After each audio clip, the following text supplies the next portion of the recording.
Hello. Hello. Hello. Hello. Hello. All right.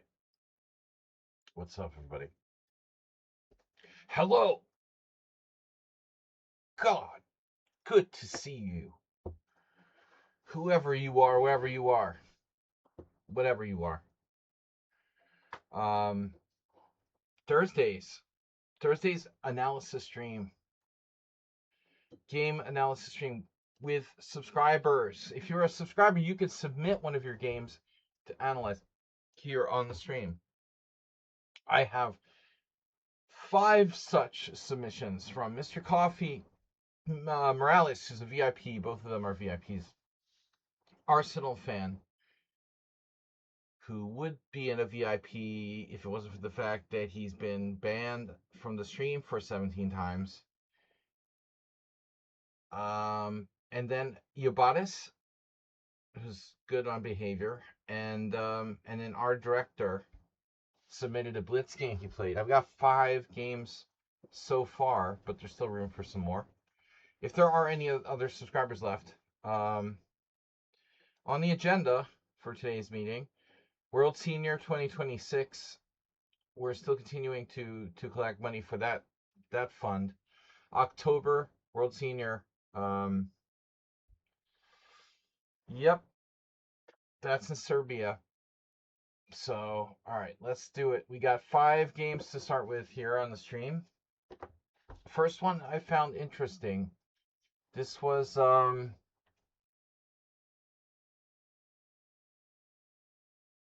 hope this is the right game.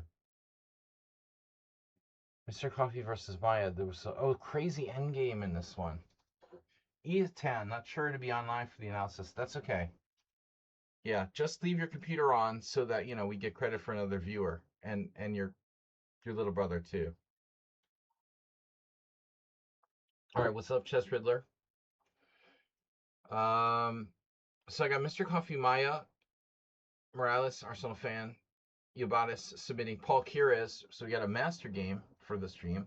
Paul Kires versus Peter Daly, and I think, did I forget somebody? Very likely. Miro on the Edge game. That's the game. He always submits his games against Arsenal fan. And okay, cool. All right, that's it for now. So this was the game Mr. Coffee played, and the opening isn't really important, but there was a really fascinating, I thought, kind of funny end game that we might want to take a look at. So we don't have to spend too much time on this whole game. It's just a game. Mr. Coffee's playing this Maya bot, and what I like, Mr. Coffee often plays training games against engines and computers, but the Maya is well, I mean, it's like, learning, whatever, AI. What do you call it?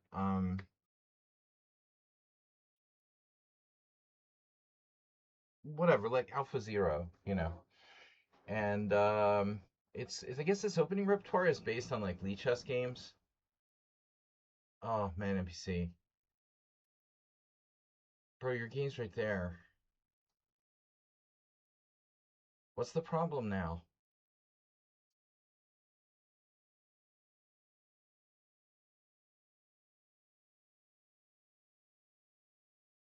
Your game's right there. It's the 3rd game. I did not take your game. What did I do wrong now? You just got here. You didn't say hi. Nothing like that. Just, you did not do this right. You did not do that right. You guys can't see my... Okay, so the way the board is set up, you can't see... I see. I'm just like assuming you see what I see. Can you see what I see? So you can't see the side of the board where it shows the chapters. Don't worry, we've got you covered. But don't say hi or greetings or anything like that. You know. All right, so Mr. Coffee was first. Morales was second. You're only third this week, man, NPC. Yobatis is fourth, and our director just sent me a game. Gonna have to get up pretty early to beat Mr. Coffee. So Mr. Coffee sent in this game against Maya, d4, d5. Now, if you pay me extra, our old subscriber Nils used to do this. If you want to pay me extra, you can bribe me to do your game first. We haven't had one of those in a while, but I'm flexible, you know. If you want to bribe me, I could do your game first, but we're gonna need something to bribe me with, you know, sex, money, alcohol, gambling, drugs, real estate, food, something, you know. But anyway, all right. So d4, d5, knight f3. Mr. Coffee's white. Maya is black. What I'm going to say about Maya is that it's 1900 rated like all these other engines, but most chess engines have a really bad sort of a handicap style. You know, they play like 2700s, except they just make a random blunder every 30 moves. That's not realistic.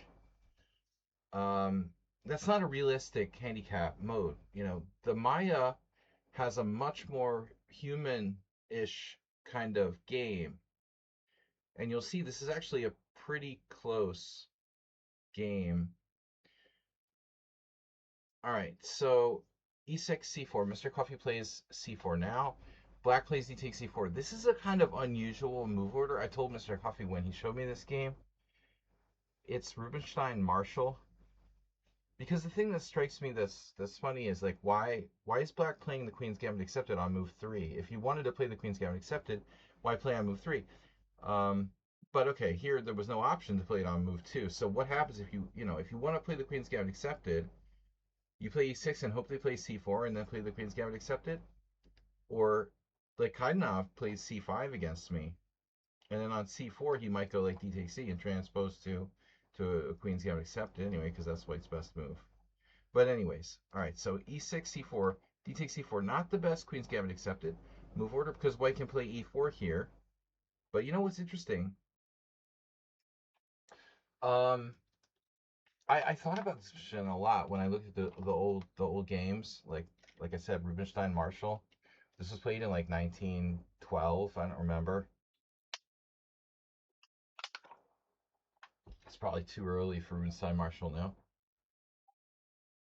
Around there, you know. Um, maybe 1920. Maybe I'm wrong about 1912. Maybe it was like 1920. But okay, whatever. Rubinstein didn't. I don't believe he played e4. You'd think this would be like an acid test, but Black has this b5 here. This is a pretty good line for Black. Anyway, this is not the focus of this game. I want to focus on this really cool endgame. Mr. Coffee plays knight c3 now. This is a good move, but e3 also very common. Knight c3, Black can play c5, it does, and now Mr. Coffee can play d5. d5 here is c5 type of Queen's Gambit Accepted. White will usually follow up with e4, or often has e4 in already in these types of positions, but the d5 is actually a normal type of move. But that's it. I mean, you have three choices. You can play d5, you can play e3, just quietly protecting the pawn, or you can play e4, going into a sharper Karpov style setup. We're going to get this pawn back eventually. If e4, Black can play pawn takes pawn, and then even this type of endgame, Karpov famously won a really nice game against Serewan in this type of endgame where he just has his dominant pawn on e4. And it doesn't look like much, but actually this is a big advantage for White. It's a heavy pawn. I mean, it's like plutonium 108, whatever. I mean, this is a very strong pawn on e4, and it's not going anywhere anytime soon, and it can be anchored by f3. So it really gives White this the central pull. Anyways, Black plays c5, Mr. Coffee plays e3, and now the computer plays pawn takes pawn. And what should White recapture with here? How should White recapture? recapture with the question for you guys.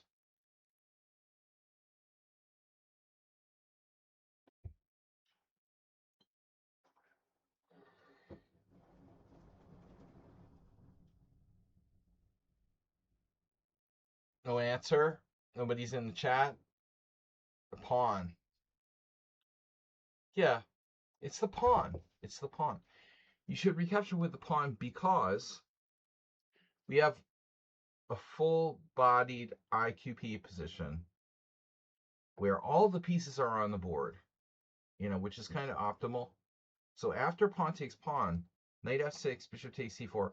This is a Steinitz variation of the Queen's Gambit accepted, and this is the absolute standard IQP type position where white is a little better. The question was, which way should white recapture after pawn takes d4? With a pawn, with a knight, with a queen? Which way is the correct way to recapture? And the answer is there's only one good way to recapture that retains an advantage for white. And a lot of people don't understand middle game strategy, and they think that isolated pawns are bad. Dogmatically, this is a good isolated pawn. This is a monster under the bed. Very difficult to put too much pressure on this pawn. The maximum black can get is like the queen and the knight, and it's already protected twice. It can advance very easily and trade itself off, worst case scenario. So pawn takes this card. Mr. Coffee was uncomfortable with the isolated pawn. Played too dogmatically, took with the knight. And this move is okay, but you're not better after this. You go from being better to equal after knight takes d4.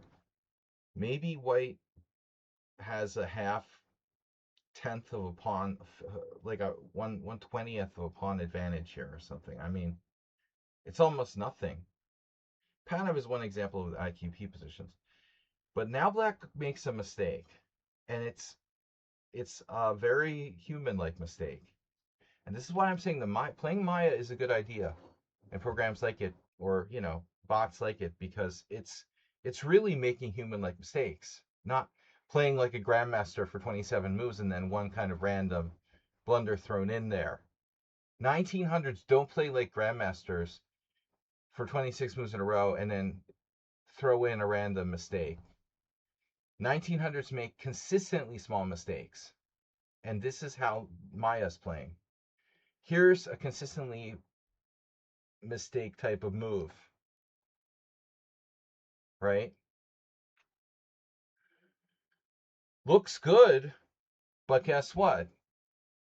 I mean, that's good for you, but it's bad for you too, because you weaken yourself on the light squares, and particularly d5 goes. Question about the IQP, IKP.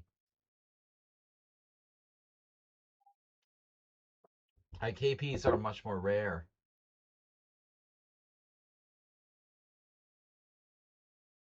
Would you say it's even more dangerous for black?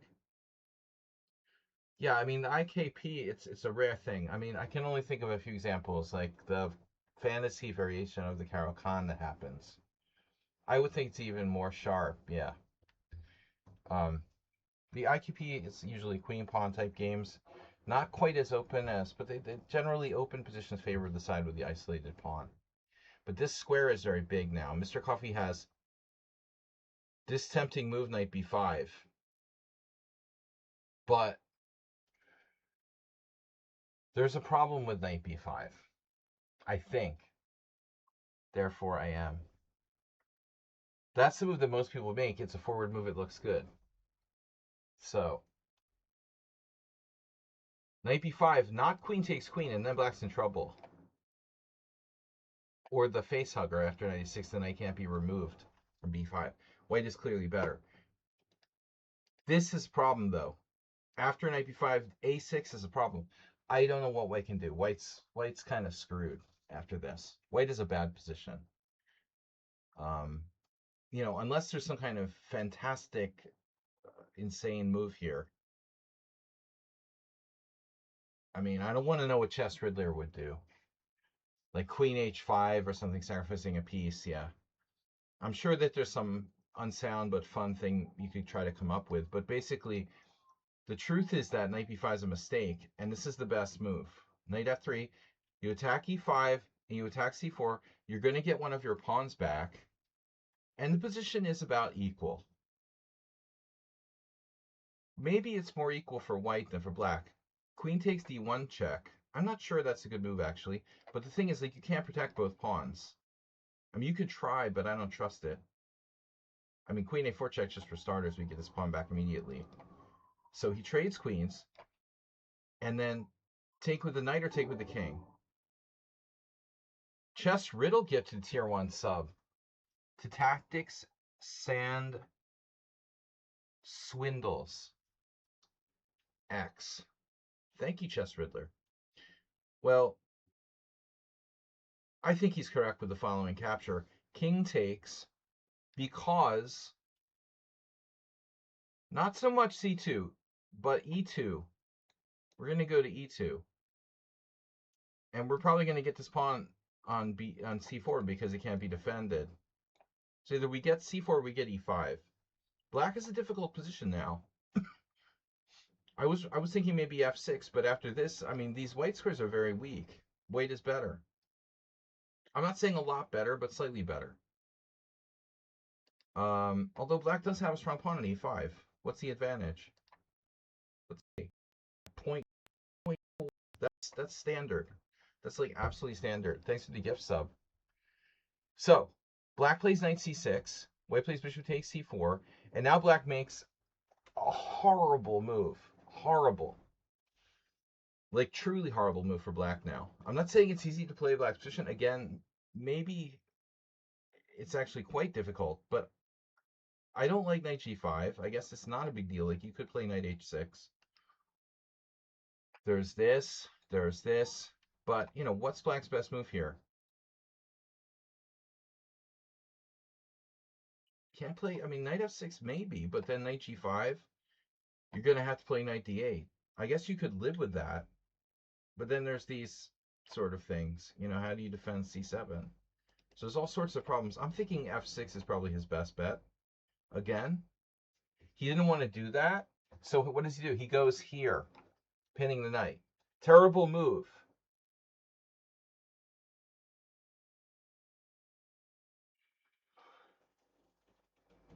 Now Mr. Coffee, he meets a terrible move with a bad move.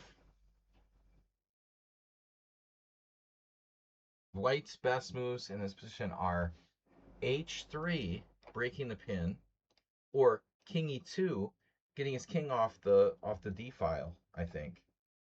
But I mean, we're gonna play h3 in the next move or so. So whatever. But he plays king e1. This is very passive, blocking the rooks. Bishop takes f3, g takes f3. Now this is a catastrophe for black. Black just gave up his best piece, best minor piece.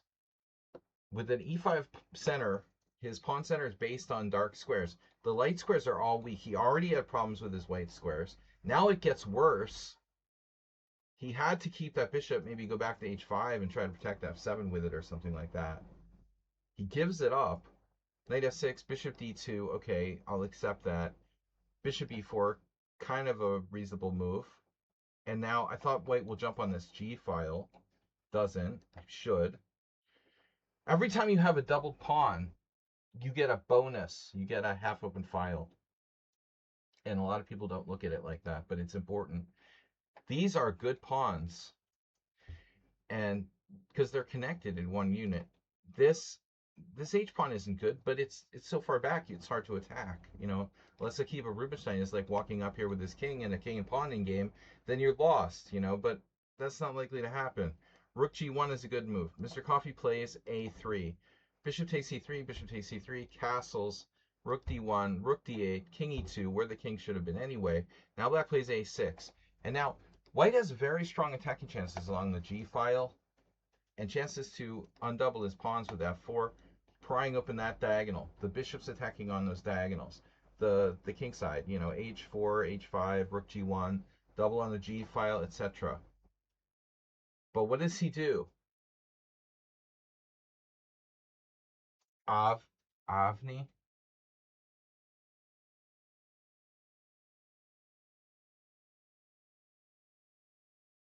So b4. That's not the right side of the board. You should be playing on the other side of the board. b4, b5.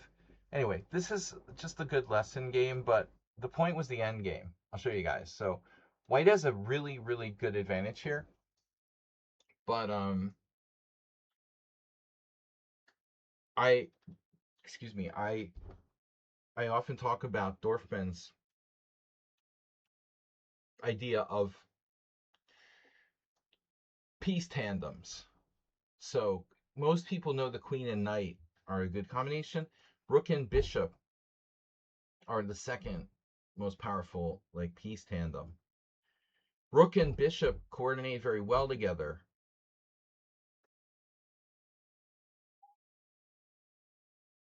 What are you talking about? Are you following here? He's like giving a separate lecture in the side hall over there. It's good. It's good. It's fine. Did you send it to me? Are you like chat banned or something?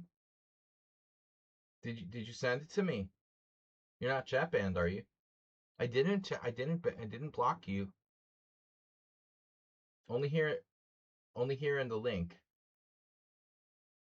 I didn't see a link.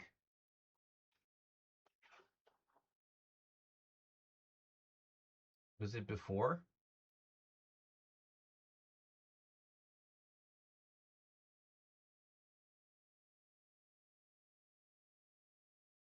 It's fine.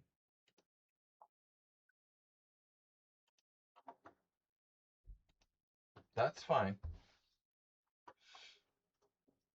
Oh yeah, that's a great line. All right. The famous Dimsabitch creation. All right, back to where we're talking now. So the point is, if you have this kind of position with rooks on the board and there's no entry point, don't be a dogmatic noob and play rook d1. Bishops and rooks coordinate better than rooks and knights. Plus, trading pieces if you want to win is a bad idea. In general, if you're not up material, you want to win, you play rook g1 here.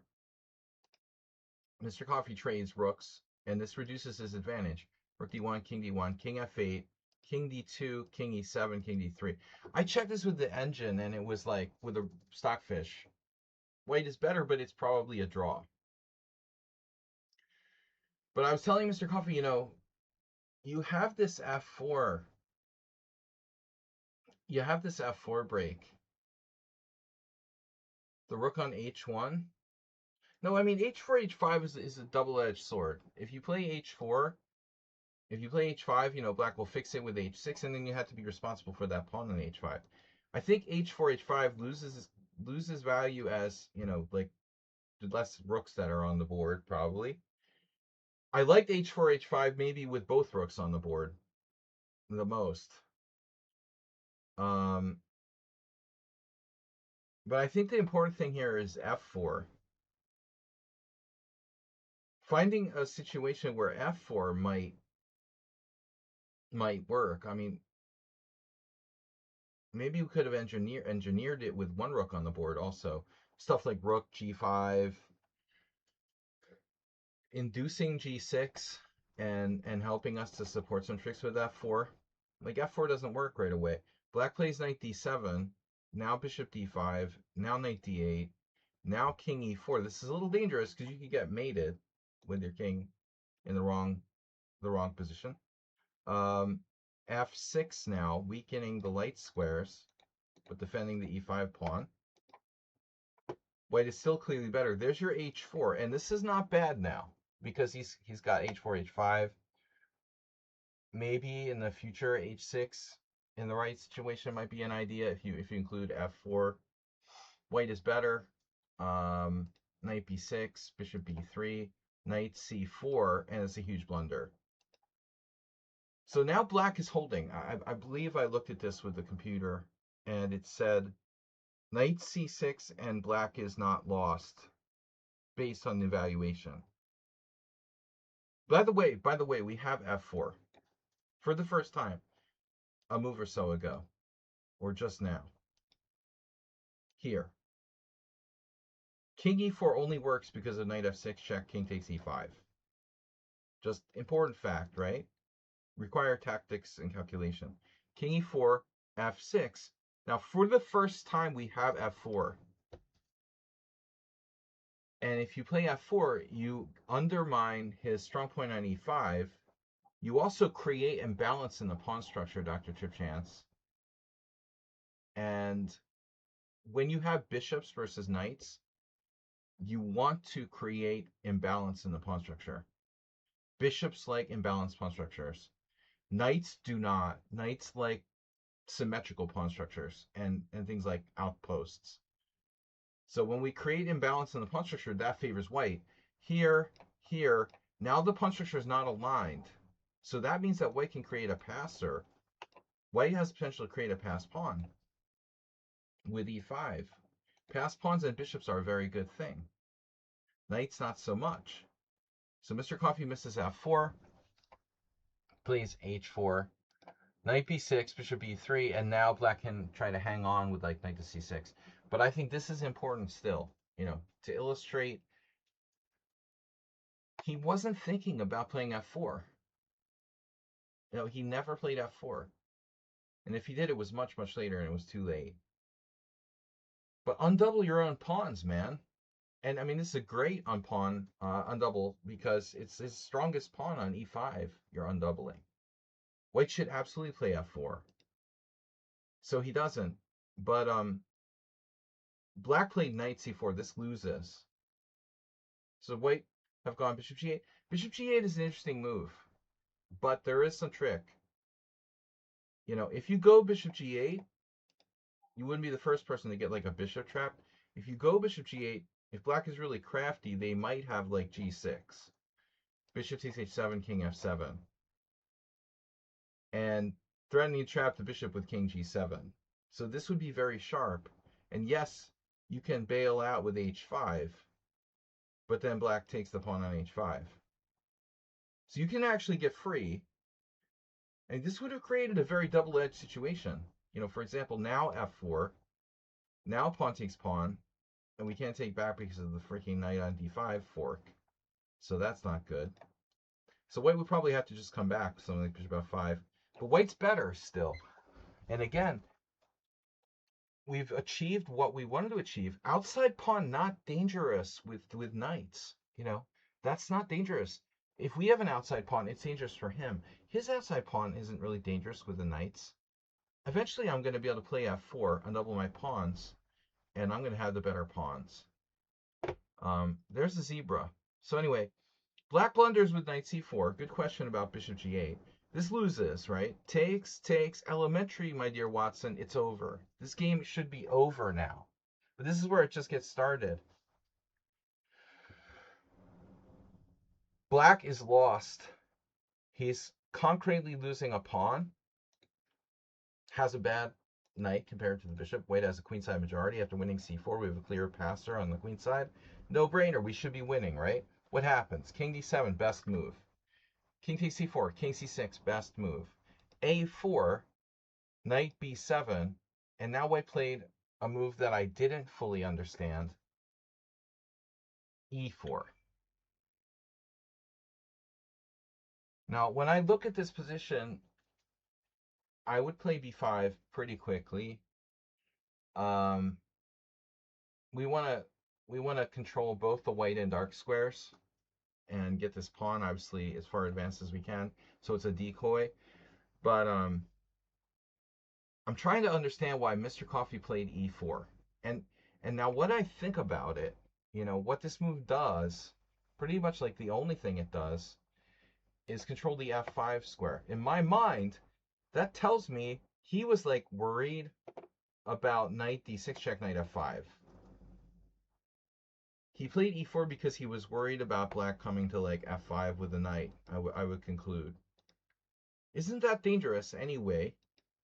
But okay, it's an idea. But if you play b5 check here, ab5 check, king b6, bishop e4 dominating the knight, it's game over. This is game over. I mean, this guy is lost here. Yes, we'll probably have to jettison our pawn on b5 to penetrate with our king. But in the meantime, while he's taking our b5 pawn, we're going to win like almost all of his other pawns on the other side. They're all like sitting ducks. So just imagine like knight d8, king d5, king takes b5, bishop f8. I mean, bro, this is over. This is over, man. It's totally lost. So, because you have g6 and bishop e7, the whole thing falls apart, you know? The whole structure falls apart and black's king's out of play. But he plays this. Huge mistake. Knight d6 check. Now his king's force back, where it's much less active. And now a very good move by the computer. h5. Well, Maya, call it a computer. It's like an AI bot, whatever. Self-trained, learning, okay, computer learning, whatever. Suddenly, all of a sudden, we're like, very good English by me. Holy shit. Like g5, h4, h3, h2, h1.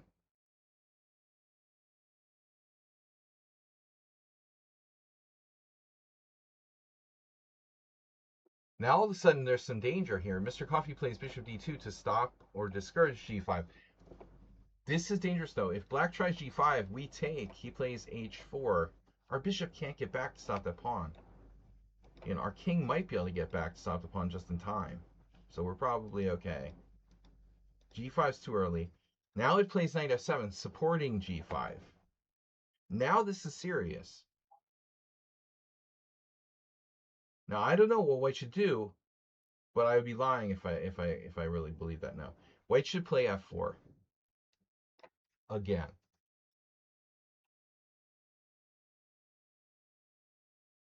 White should be winning here after f4.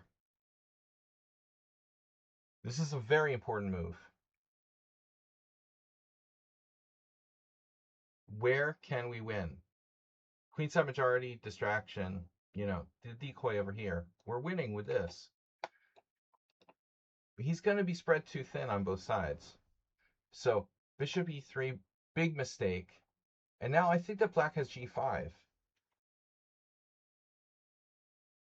So here, Maya didn't play like a conventional engine on handicap mode.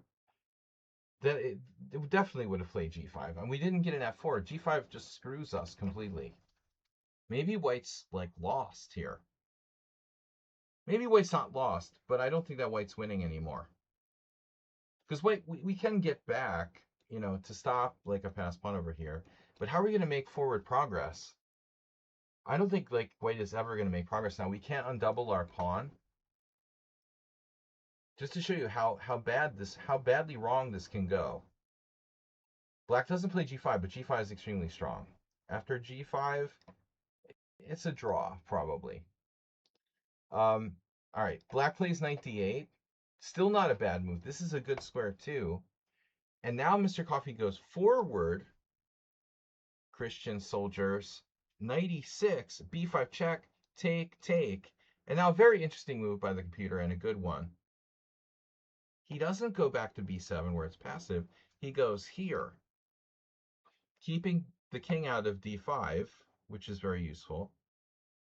And now you got to consider b6 like a decoy. But I don't think it's fast enough. Black's coming with g5 too fast. So all of a sudden, it's like a total shit show. White is up a pawn here, and he might even be in trouble, honestly.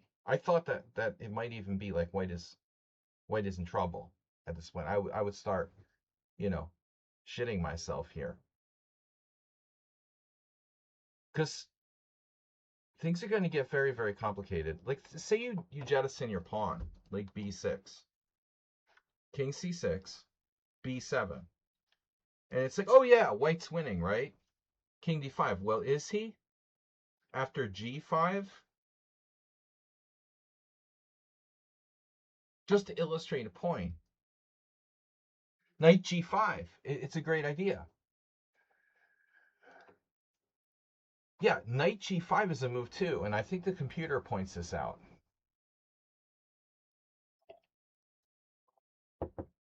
Really cool idea. I mean, in that case, I think we're all right, though. White is f4. I think there was a variation the computer analyzed like this, where the best move for white is not taking with the pawn, it's not taking with the bishop, it's f4. And after f4, the game is like approximately equal and probably a draw.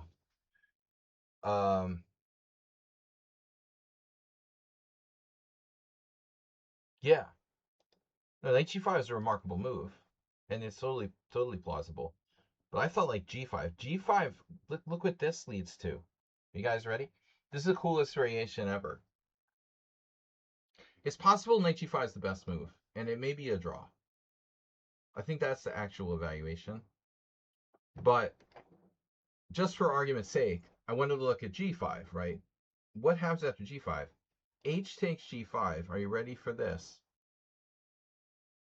Wait. G5. H takes g5. I didn't go beyond this. I thought I analyzed beyond this. I got g5, hg5. Okay, h4. I did a different move order. b7, it transposes. Here, I went this far. Okay. This is a similar example. G takes f6, h3, king d5, h2, king takes e6, h1 queen, f7, queen h3 check, king f6, queen h8 check, king g6, king takes b7. Black is lost. Just, oh, by the way, black is lost. Unbelievable. That's why I wanted to show this game, because this endgame is so messed up. You think, well, it has to be like, maybe it's a draw, right? Maybe it's a draw. Black is just totally lost. He has no checks. Yeah, and so your knight g5, the knight g5 was like the best move. I think this is a draw. And this actually loses for black. But I think like most people, I think I would be surprised, honestly, after like this. What do we got? G takes 6. This is the other line. Check this out. Okay, G takes f6, knight f8, king takes e5. Okay, this h3, bishop f4, e6 check, king f5, knight takes f4, king takes f4, h2, game over.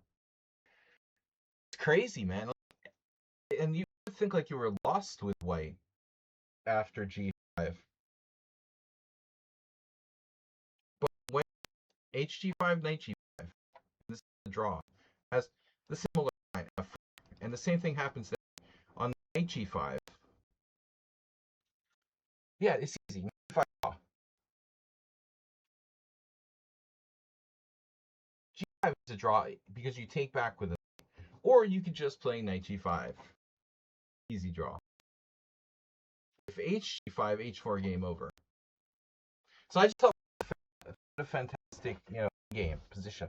I mean, how would you find a position like this? White's king is better, clearly better. The bishop's like dominating the knight very nicely. You assume like white is clearly better. The only thing about white's position is that he has the double pawns, but usually on a defensive level, the double pawns aren't really bad, you know? They're just not able to create pass pawns. But from most examples I've seen, they're not a tragedy defensively as long as you're stopping this guy's pawns. But the alignment is such that black can do a pass pawn really quickly. So anyway, yeah, knight g5 spotted by you guys. In the game, that's not what happened. He played bishop b6. All black is clearly better. g5. Obviously, he just totally missed this. Now the question is, can you get back? But the answer is what? Like knight f4 check? Hasta la vista? If you try to get back, kablamo, cutting you off, e2. Game over. So Mr. Coffee's like lost after bishop b6. He was probably in time pressure, g5, hg5, fg5, and now White's only move. Well, White's probably lost. The best chance is f4, though, ironically. The best chance is f4. It's too late to save the game. b6, c6, b7, king b7, king 5. I mean, I wouldn't necessarily resign here if we get all those pieces. Say we take all this stuff, and he has a queen versus bishop and 3 pawns. I mean, is there a chance that's a draw? Let's say, yeah, h3, k6, h2, c5, h1 queen, bishop takes h5, queen takes f3, bishop e3. Yeah, I wouldn't have enough. What if we have another pawn maybe on f5? I mean, how many pawns does White need here? Maybe a pawn on f5 and a pawn on d5? What if we have 4? What if we have 4 pawns? How many pawns do we need to hold with the bishop against the queen? Pawn on f5, maybe another one on d5. We'd have double passers. Anyway, I thought it was a really funny position. Okay, the next game is from Morales. That's why it's in Italian.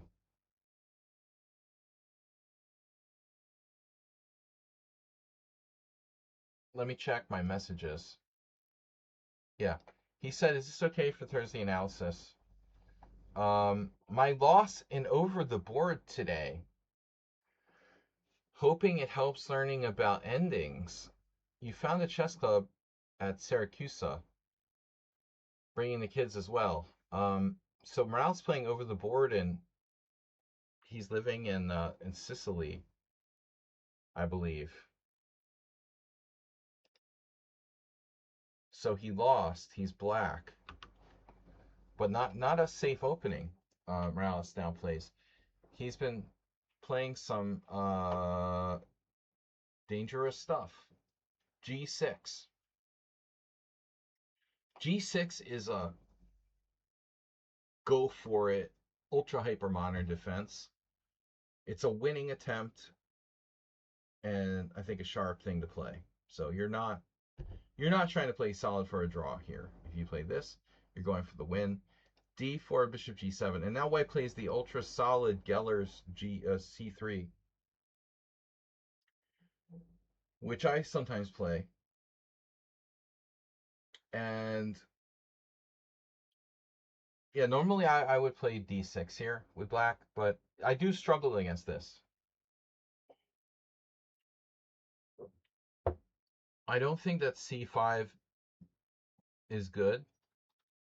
So your choices are like a weird Alekhine with knight f6, d5 as played in the game, and d6, or maybe c6. You could try to play a kind of Caro-Kann Gurgenidze variation. Although it's weird to play c6, c3. I can't imagine this is so bad. Okay, so Morales plays d5.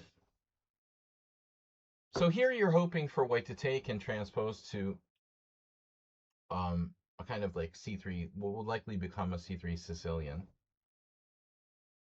And I would expect that would happen most of the time, although a lot of people are also going to play e5.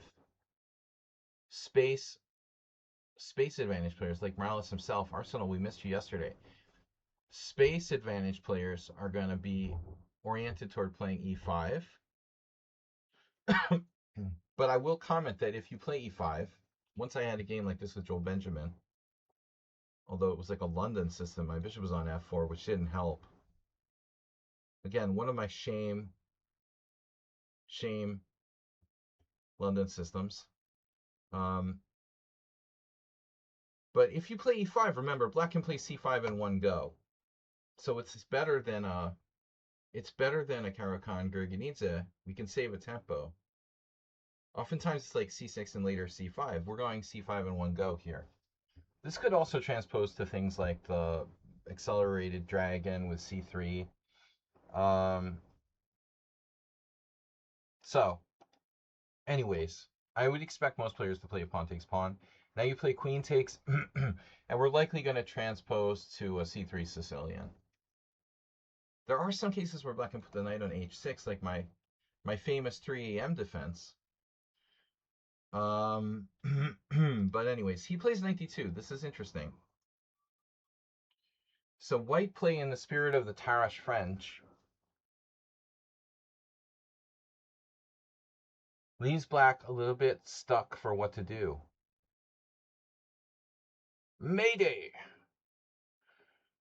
Would you like to watch a pirate movie tonight? I'm confused about what we're supposed to do against this. This does look like a fun killer. That's what Karpov would play with white. This is totally what Karpov would play with white. You would say play c5. Wow. So c5, you're betting on a kind of gambit. Like if c5, they take on c5, you take on e4, trade queens, and you've sacked a pawn. There's only 4 games where c5 was played. Knight f6 walks right into e5. It doesn't look great. D takes e4 doesn't look great. Knight h6 is interesting. It's like a waiting move. This is a problematic position. There is no ideal move. But on the other hand, remember, his knight's on d2. It's blocking his bishop. He's not playing a very aggressive setup. So we don't have to do anything, let's say. I mean, I wouldn't go and play like e5 because I don't really trust that either. We're going to lose a tempo at best. D e5, bishop e5, knight f3. So knight d2, good move. If takes knight f6, what about that? The takes knight f6 line. I remember I had a game like this at the Boylston Chess Club 30 years ago where I took on f6 and he took with the bishop.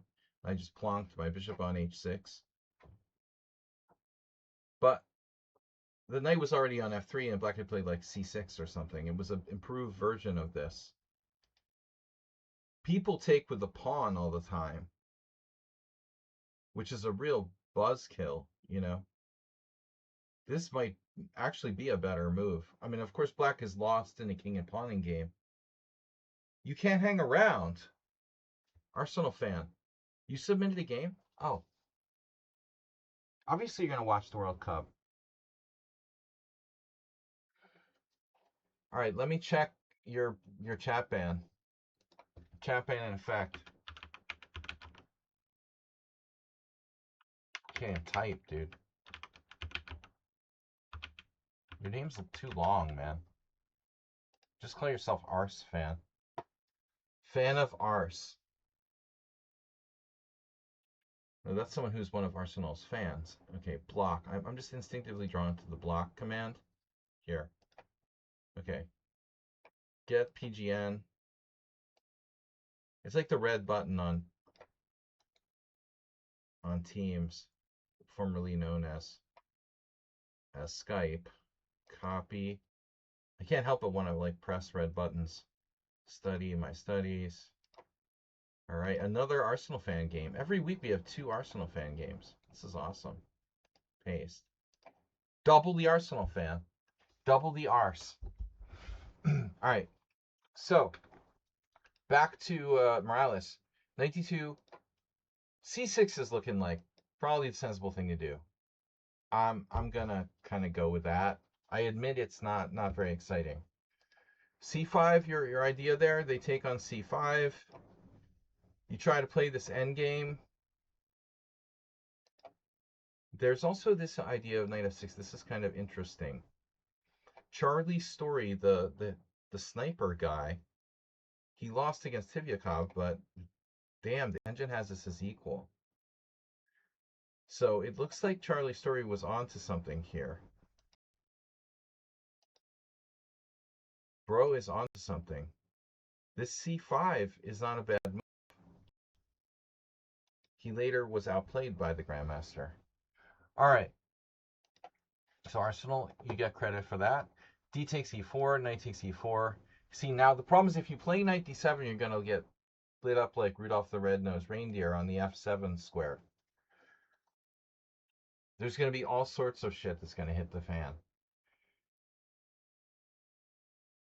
I can feel a bishop sacrifice coming on already. Maybe knight g5. Knight h6 is a move. So this looks like it's probably a mistake. Sorry. I mean, knight d7 is probably a mistake. Yeah, I would think knight f6 maybe not that bad. It's not that bad. But watch. After knight f6, you got to take with the pawn, bro. That's got to be better. Take with the pawn. Playable. It's solid. All right. So Morales goes here. He's obviously not playing the modern for a draw. Plays knight d7.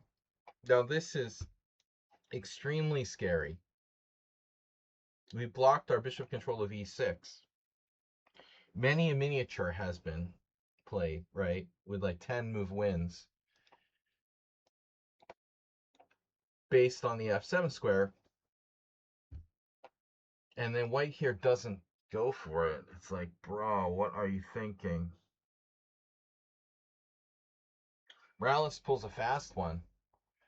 Clearly bishop c4 is the move. That's the move. No other move. So what happens if knight f6? You can play knight h6. We don't have sacrifices, do we? Bishop f7, king f7, knight g5 check.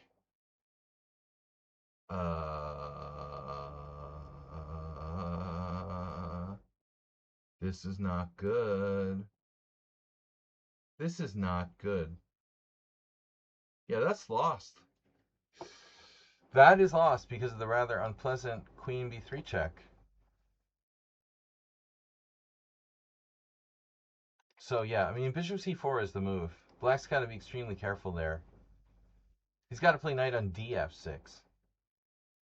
And then you get stuck with a face hugger on g5.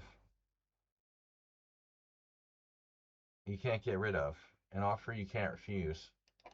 Yeah, so white needs to play bishop c4. He plays this. He plays instead this. Lame. My middle name is lame. Bro. What are you going to do there? There's nothing there. You got nothing on d3. That's just a stupid move. Playable fine. Ordinary move. But you lost your advantage. A lot of it. Castles, knight f3. And now Morales plays bishop g4.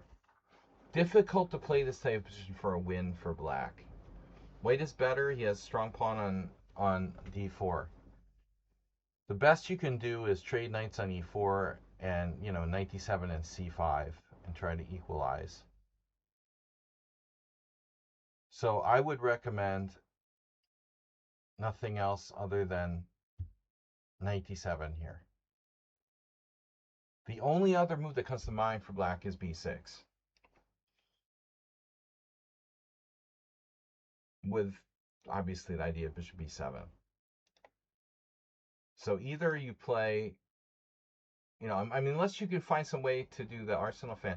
Maybe you can play c5. Arsenal fan? Jesus, this is playable. Oh my god. Bro, 5 games here, and nobody had the cojones to play c5. I was doubtful myself. Dude.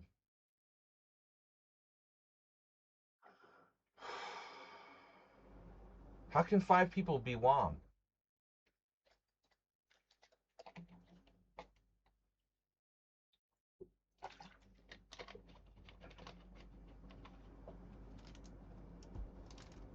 My old Shankar Roy. My old friend. Right. Damn, this is it. After take c5 and white takes, there's a secret move for black. Go here. We play c6. You take. It takes this pawn. Hard to judge this. Rook b8. Castles. And who's to say that you have enough compensation for the sacrificed pawn? Unbelievable. This is like one of these lines I've played these gambits in the Accelerated Dragon. This is hard to prove that you really have enough compensation. But it looks like it's going to be about queen c7, bishop a6, knight c5, getting into d3. All the black's pieces are like super active here.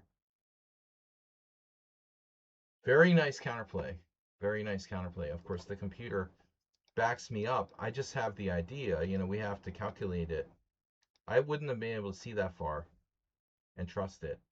But what Morales says, this isn't good. This isn't good. This is not a closed position like where you can just give up your bishop and be like, oh yeah, that's a sound thing to do. This is a semi-open position, and you know, Leiko's gonna torture you. If you're not playing Leiko or a computer, yeah, I mean maybe you can draw, but this is not justified. And now white's just better. So it's a small advantage, but it's a very lasting advantage. I mean, black's supposed to be playing for like c5, but he just played c6. If you can't get it c5, you might get an e5. But the two bishops are just going to open up, so white's always going to be better in almost any scenario now. Bishop g4 is a big mistake, was a big mistake. Rook e1.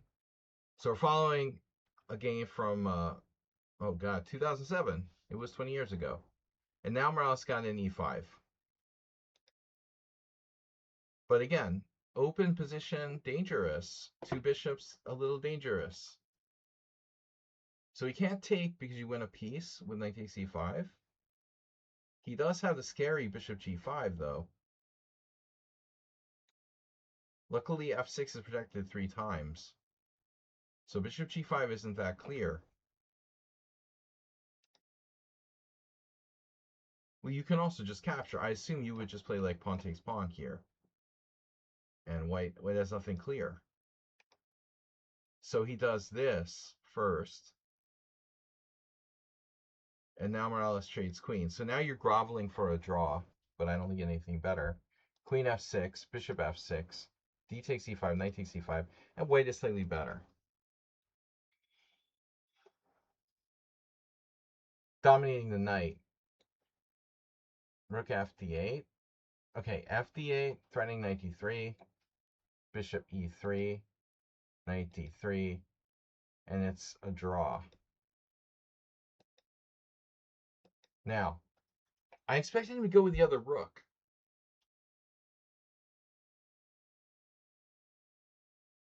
Is it just me, or is that weird? Why the e rook? Maybe he wants to like advance his a pawn or something.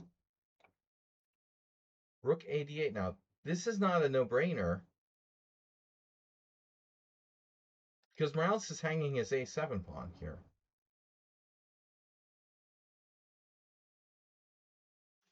There you are.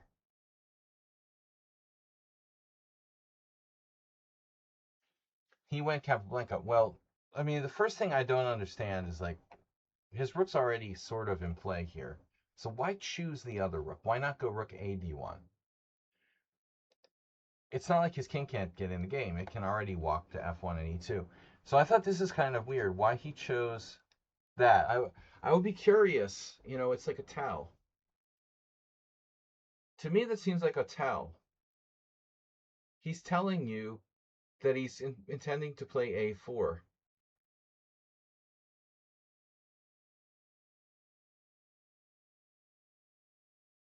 Yeah, this is unfortunate. That you don't really have an active way to play. The position should be a draw. Rook d5 is out. Rook d8. Rook takes d8. Bishop takes d8. Rook d1. Bishop b6. This has to be considered. It has to be considered. Rook d8. Rook d8. Bishop takes d8. He grabs the open file, but you have bishop b6. And he gets on the 7th. You damage his pawn structure and then defend passively.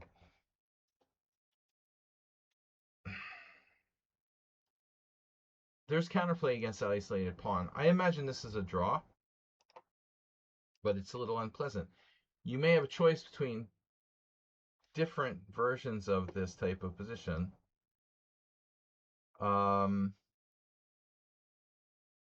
So rook takes. What about rook takes d1, giving him the file and then advancing your pawns with something like b5 that gives him bishop c5. This is very unpleasant. How about a dramatic move? No, you're not going to get in b4. Well, I was going to say, okay, if a5 maybe, with the idea of b5, b4, you got to watch this.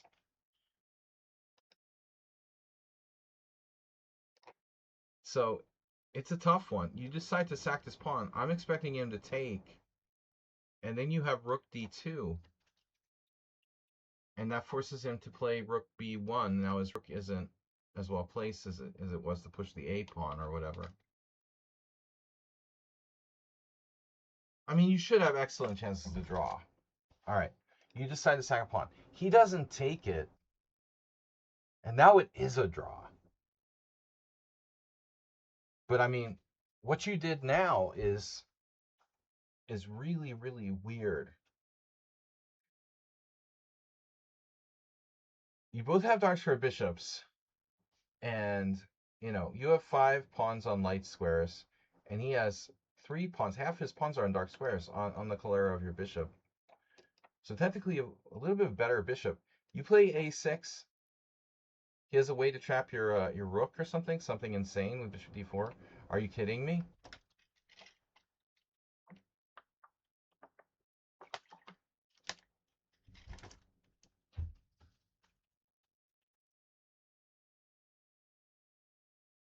You have an out here, but it's going to require really scary.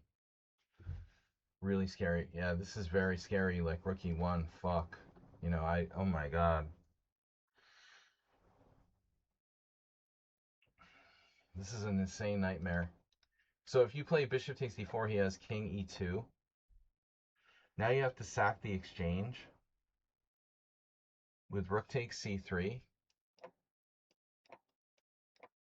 And his king and rook are very active.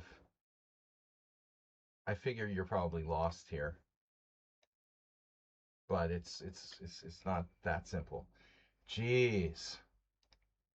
So that's heavy duty. So he had it in the game too, huh?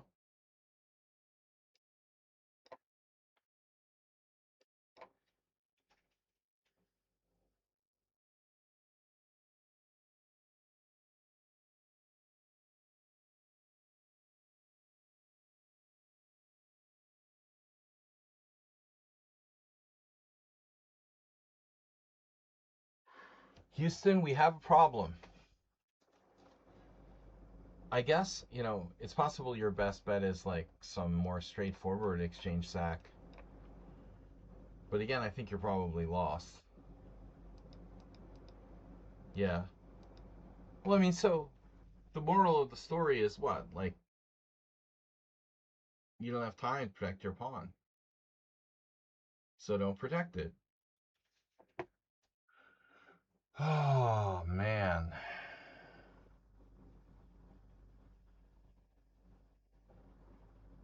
Any traps? Like C5, maybe.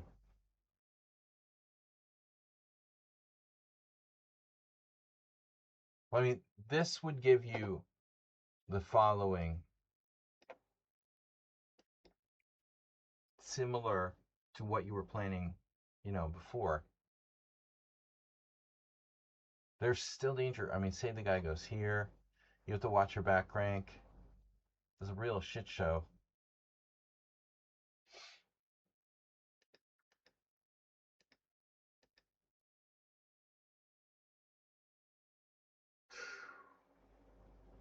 B6, bishop D4. I mean, is there any way you could survive with this type position?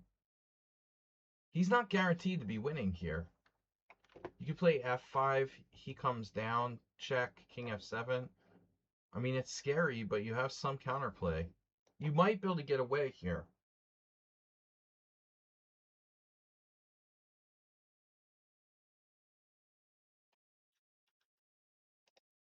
Yeah, you're hanging on here in this line. You just run just really dicey. I don't remove there. I got you. Okay. Actually, B6 is interesting. It's away bishop C5. So on rook E1, you have King F8 now, which holds. This would hold. This would hold. Wow. So B6 holds. Oh, B6 holds. But A5, all right, A5, bishop D4, bishop D5, rook E1. Now, let's go with another very difficult move, which is super counterintuitive. F6. Yeah, this was scary for you. You played A5. What's the difference between A5 and A6, by the way? I would play A6 to put on the dark square. Unless there's a concrete reason we want to do that. I think you play A6 here, bishop D5, rook E1, and now whatever we need to do. It looks like F6 is the only move. And yes, this is scary. I would be very concerned it might be lost. The enemy said not lost. H4. Yeah, you find only move after only move. Very easy to lose it. I would lose to a GM. Shit, how did this happen, man? Rook takes c3, rook takes c3. He doesn't have king f1. This is a move. So bishop takes a7, rook 5. Even better. That was the bomb. That was a bomb. That was a great plan. Rook d5. Okay, get that rook back to a safe position. Hard to find. A5 is not too bad. King e2, you're out of there. At this point, rook d5, yeah, I don't think there's any special value in that. Rook d7. And now a4, fixing your pawn on the wrong color. Did I tell you to put your pawn on the light square? Oh man, now it's awkward. Not enough for you to be lost. And now he trades rooks. Okay, I'm there. Takes, f5, king c2, king f7, king d3, king e6, king c4. You have one pawn on the wrong color here, and he has three. Nobody in the world is convincing me that this is lost. But I have a question. Should you play b6 or not?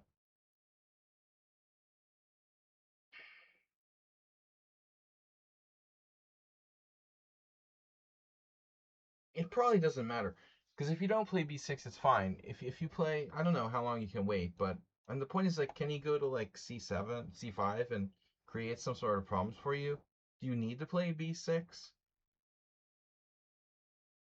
Yeah, b6, b4 is dangerous. We're not going to be able to stop that anyway.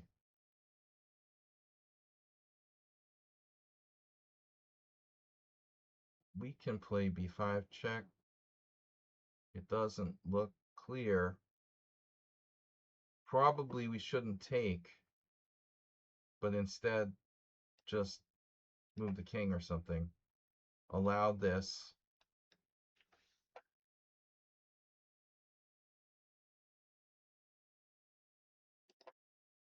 I mean, just hanging on. I find it hard to believe that white is winning without you making further mistakes. Bishop c7 seems okay. b4. Okay, maybe you're better off not playing b6. And now you make what it feels like a weird move, king e5.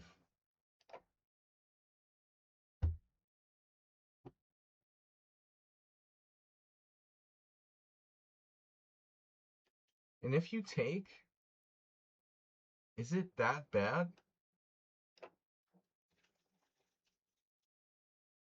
He doesn't really have an outside pass pawn here.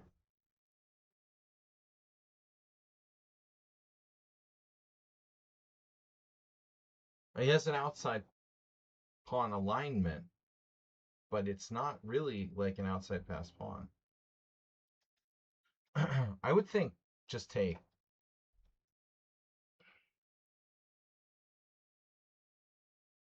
I don't think that he's winning here. You're left with all pawns on the right color.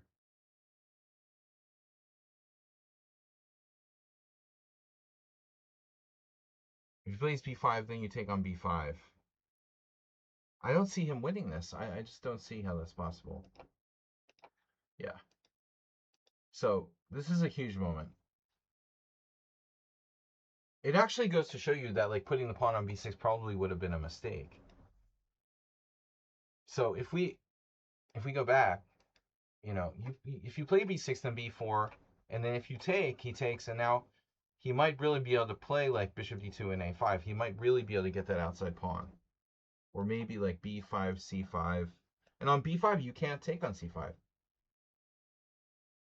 So the huge difference, b6 was wrong. You know, you have to wait. Bishop c7 was a good move.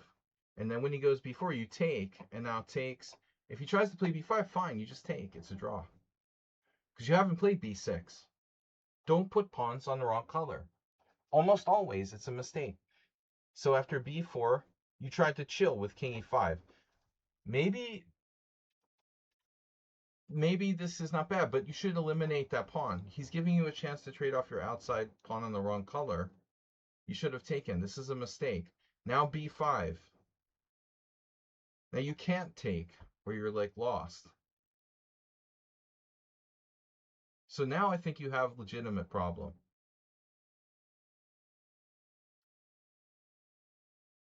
I don't think king e5 made a lot of sense. I don't see what it does. You know, this is the critical moment in the game. You play AB, it's a draw. But it's like, what is, okay, king e5 is a waiting move.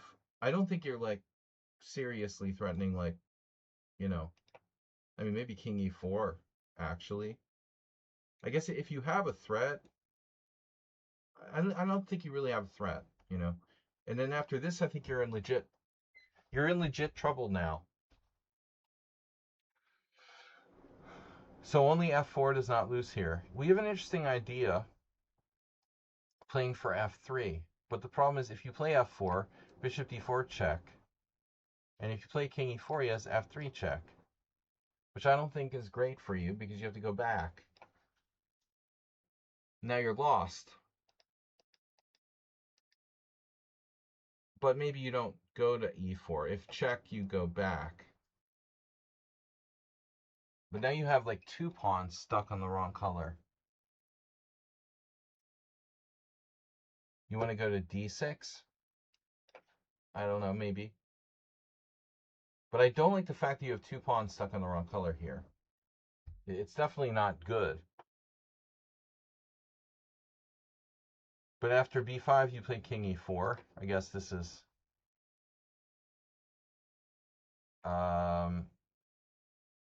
threatening f5, f4, f3. If you were on the move, I suppose that's okay.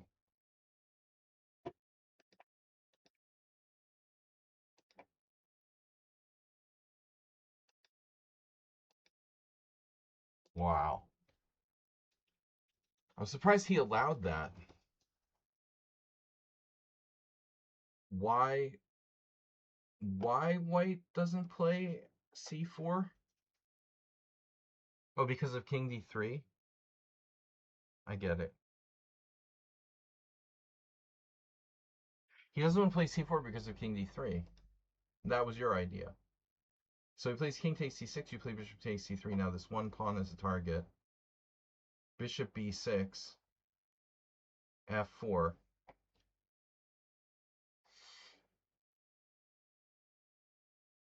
And you're losing real fast on the queen side here.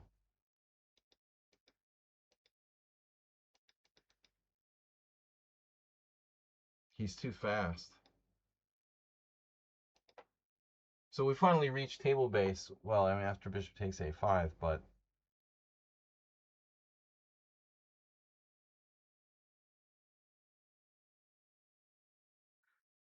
takes.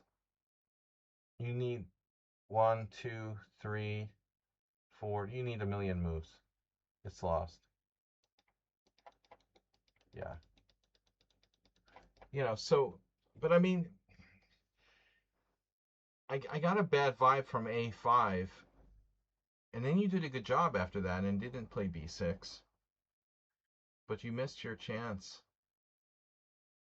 You missed your chance. He played pretty well. I don't think he's like a genius or something. You didn't get enough complications.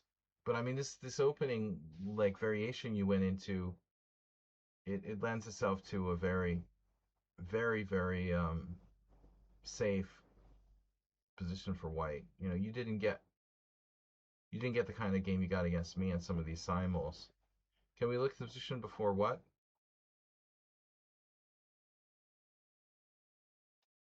Before e5? Why not we start on move 2? Move 11, what's up? Before e5. It's just the standard Leko Sarawan type of thing, e5 or c5, otherwise you just sit there and suffer.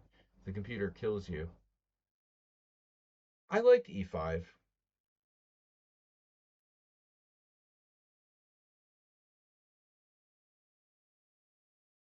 It's not obligatory. This is not a position where like if you have this position with two grandmasters and they play 100 games, white's probably going to win like 25 and black's going to win like 1.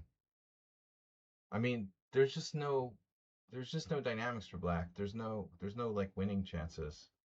Once in a while white will blunder, but I mean, a lot of times black's just going to slowly get outplayed. And that's the nature of this position.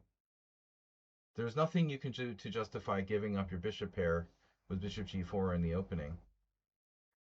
You're just worse after that. And it's like a question whether your opponent has technique to do something about it or not. I thought the most interesting position was when Morales played a5.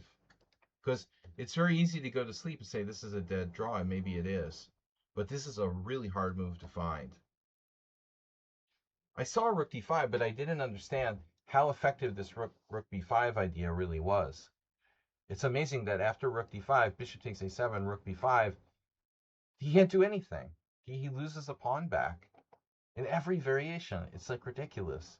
Rook b1, bishop takes c3. I kept thinking, and you probably were thinking about going on the 7th, which isn't as good because of rook b1, obviously. Although I think this is probably still drawish. It's a lot of work. Anyway, very interesting game. I got to go on. This is Miro on the Edge. Miro on the edge. But never a5. Yeah, bishop g4 is bad. You've done that before against me. Everybody does that.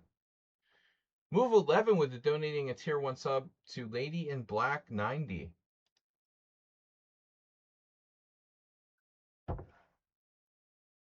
She's 36 now.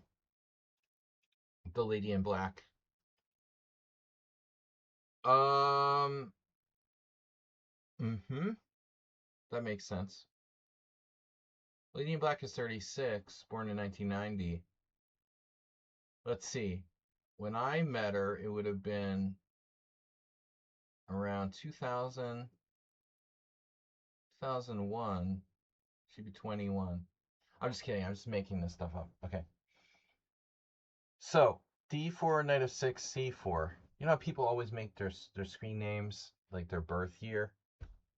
Either their age or their birth year. So Arsenal fan is playing D4. You got a break there, but he does sometimes play D4. Knight C3, bishop C7, E4, D6, knight F3, castles, bishop E2. So this is a 3-0 game? Yeah, no. 5 plus 3. So Arsenal doesn't know a lot of theory, and you can use that to your advantage in a sharp opening like the King's Indian. But apparently he knows enough to play the bayonet attack. You know, Kramnik's favorite 90s. Saji was playing B4 since 1990.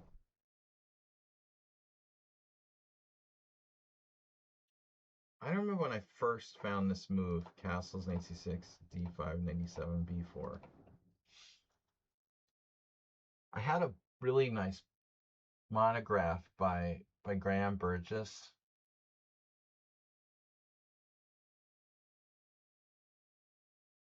But I don't think it was specifically about this line. You know, this has been around since the late 80s.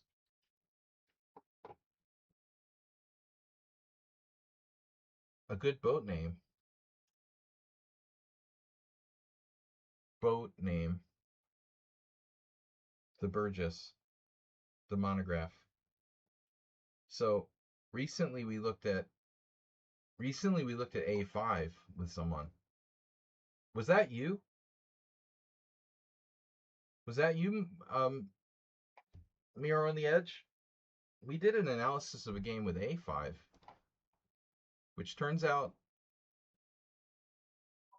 it seems to be like maybe the best. Though knight h5 is more popular. The traditional rule of like playing on the side where you want to attack, you know, always kind of applied to knight h5. Okay, a5 breaking up the queenside pawns, and now ba5 or bishop a3 are both moves. So this turns out to be main line. And now, yeah. Who played this against me? I'm having like dementia again, but I got this with white against somebody, right? And I can't remember who it was.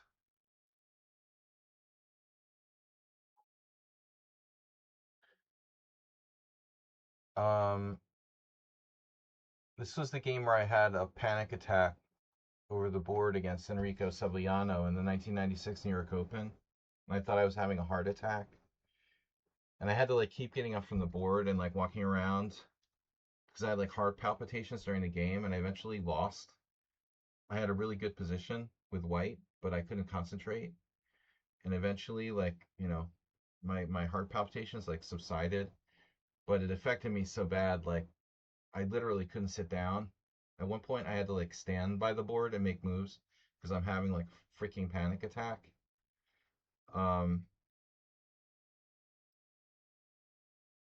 Induced probably by like too much coffee or something. I don't know.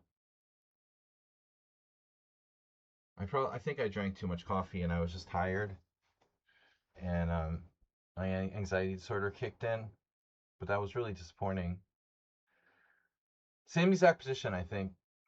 Enrico played pawn takes, bishop takes, probably like b6, a4, and it went on like that. But knight e8 right away. It appears to be a mistake, to allow c5 without a fight. c5. How does Arsenal know all this? Well, anything can do that to you. Anything can do that to you. Caffeine, cigarettes. I used to smoke at the time. It's interesting. I used to smoke at the time, for sure, but I don't specifically remember smoking. I must have smoked. I must have smoked. I must have gone outside. It was those days when they started prohibiting smoking in hotels, but not always. And like, it was 1996. I don't remember having to go outside to smoke. In fact, I don't remember going outside at all. Maybe I smoked in the bar or there was like a lobby where I could smoke. I don't remember that. That's weird. I definitely smoked in 1996. Smoking, coffee, not sleeping, they're all triggers for anxiety. And any combination of them can put you over the edge. But that was like the worst example of a game I directly lost because I had a panic attack during the game. And Enrico probably had no clue what was going on with me other than noticing I couldn't sit down, you know.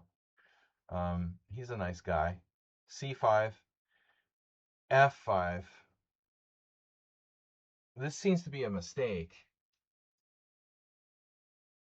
You know, you played A5 ostensibly to get your rook in the game, break up his pawns, and after B5, Arsenal doesn't follow through, but he shuts you out. I mean, he makes A5 look like a mistake here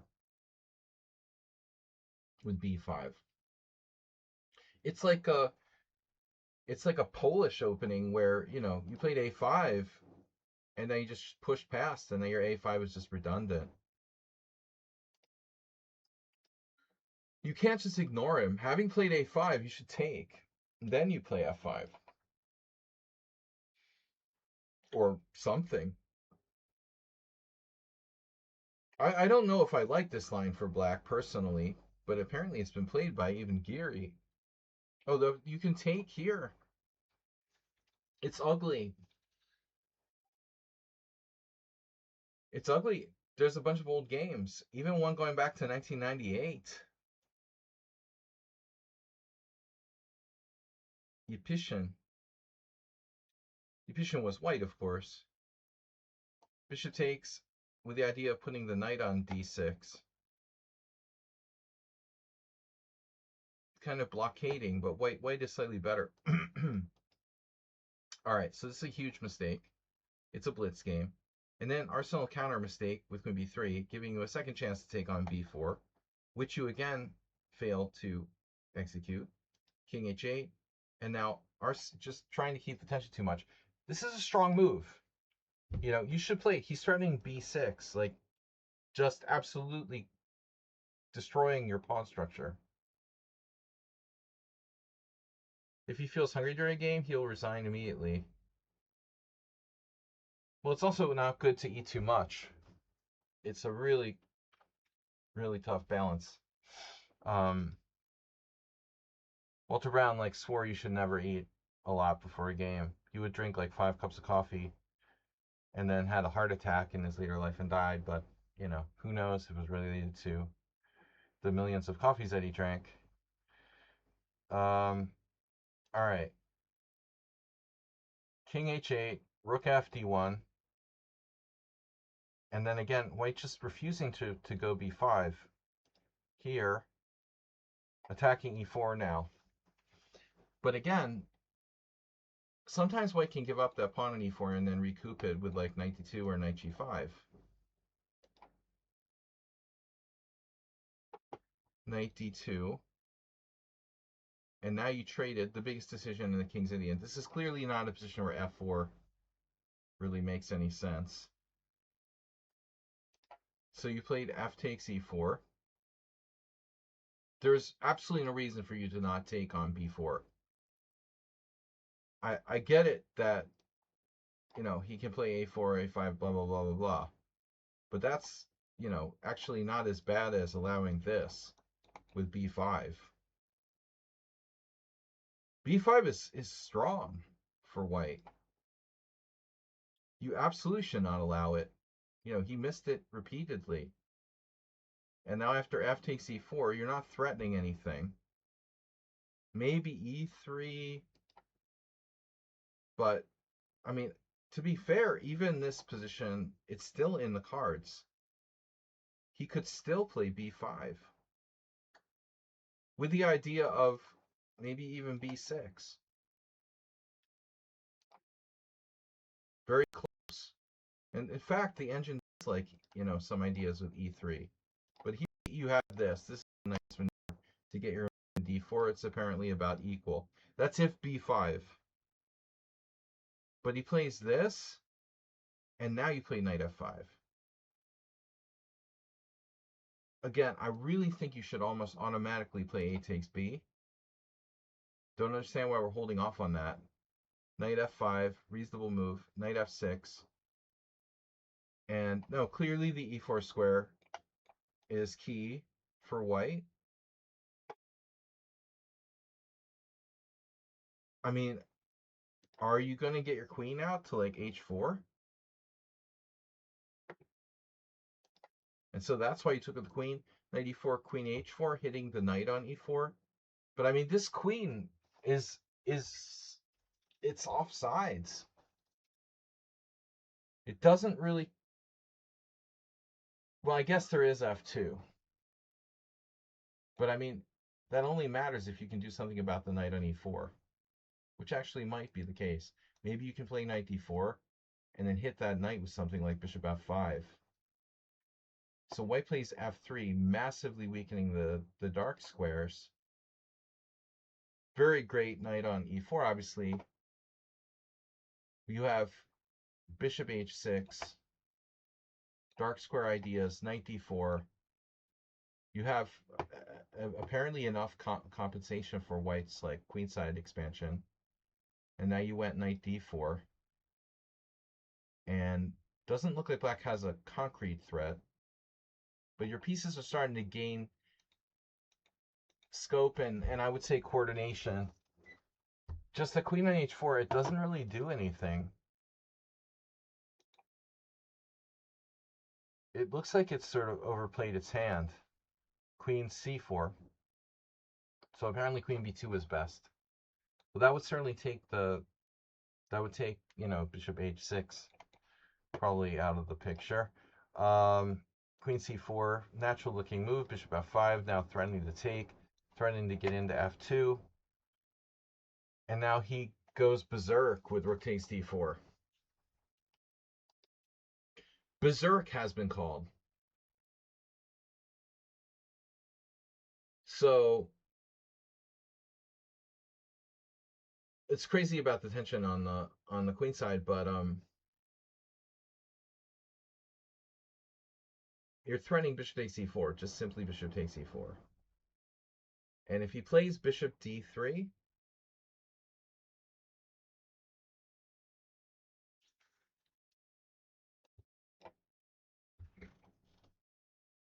he has checks. Really scary checks? No. The queen covers e2. So show me what happens here after bishop d3. All of black's pieces got way too much activity. He's never blocked you down there. He let your queen stay active. Your bishop can come out to h6. You've got the rook on the f-file. Arsenal-Fan was just like holding, but he didn't do anything. Now your pieces are really active. You have this break, opening the a-file. I don't know why you delayed that for so long. But the point is, like, after this, let's say pawn takes pawn, bishop takes, I guess. And now what do you do? I mean, he has pressure on d6.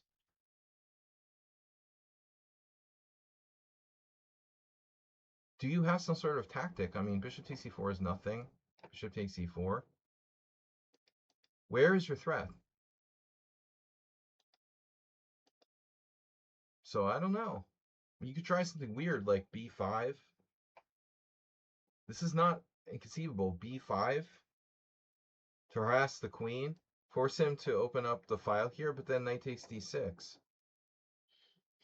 This knight takes d6 is going to get really crazy.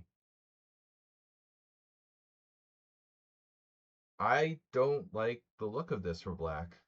We're going to lose our d6. We can't lose our d6. So d6 problem. But why does he sack his rook here with rook takes d4? This is really unnecessary. Rook takes d4, e takes d4. Just an unnecessary sacrifice. Bishop h3. I mean, you know, it looks no threat. It's like a hope chess move. You don't really have a threat. What are you threatening? Bishop takes g2? I'll just take it.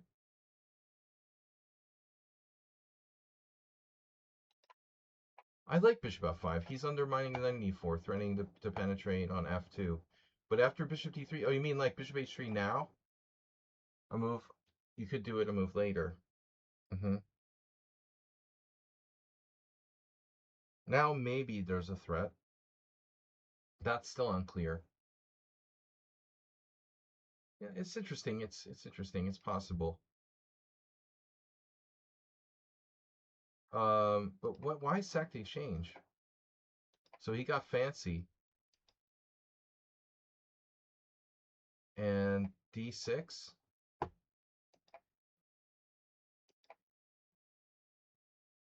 This is an unwise move, probably.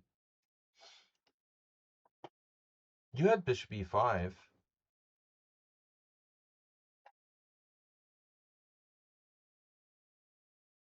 I mean, his game looks bad, dude. I think he's just lost here.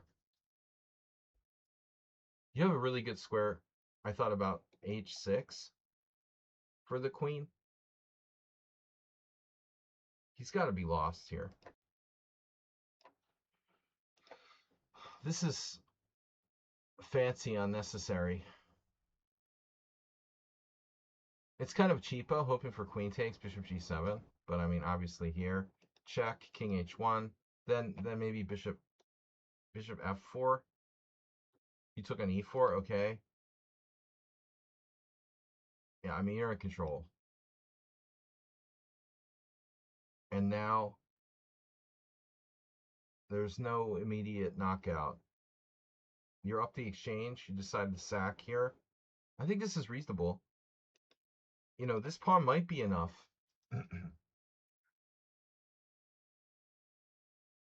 You're threatening rook f2. It's really killing.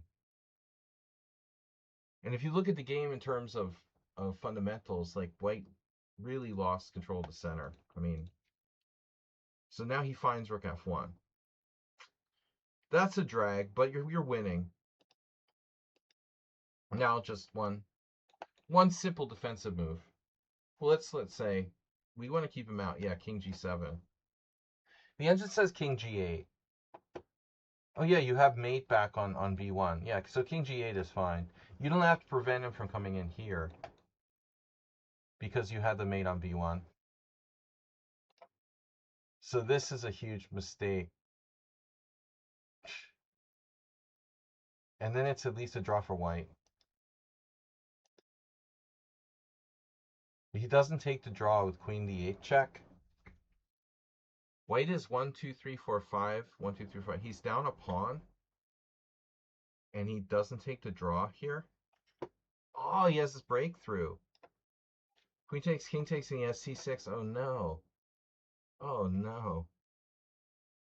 Oh, no, and your pawn's pinned. You can't play d3. Game over. Takes a6, c5, a7, c4, a8 queen, c3. Are you kidding me? That's not going to be enough.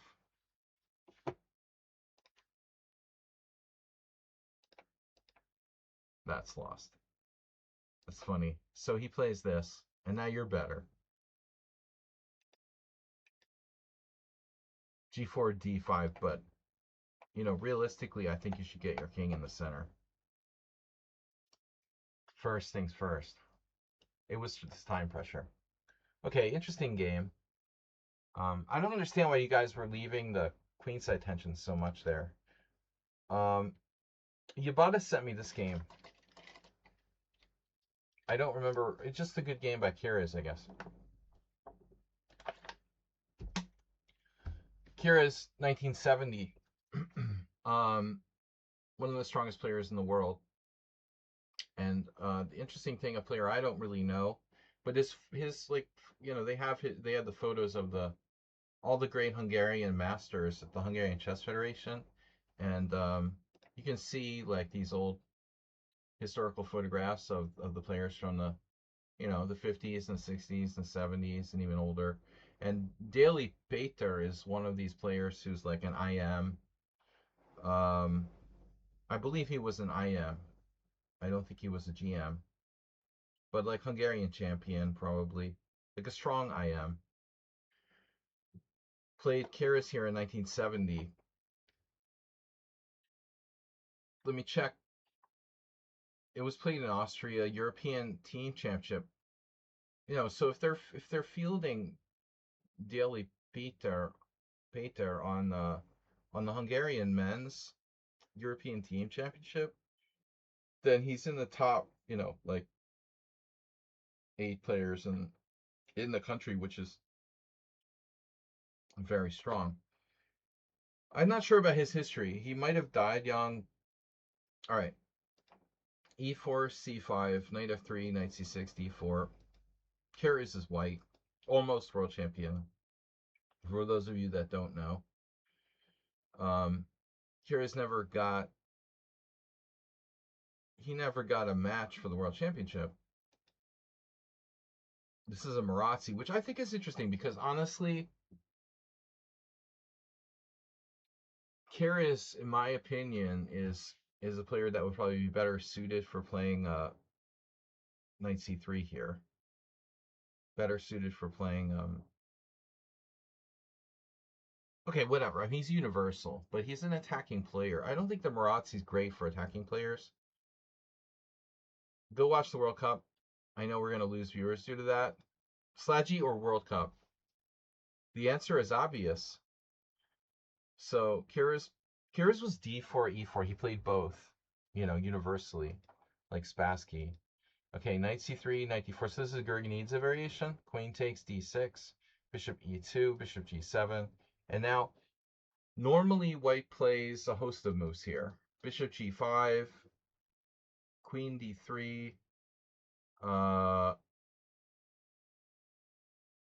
Queen E3, Bishop E3. I mean, that's the most natural. Castles, obviously. So Kiraz with an unusual move, Bishop D2. And you see there's another game from 1973 and another game from 1975. This is like the Kiraz variation, or Carries. So he was a great Estonian, you know, the greatest Estonian player of all time.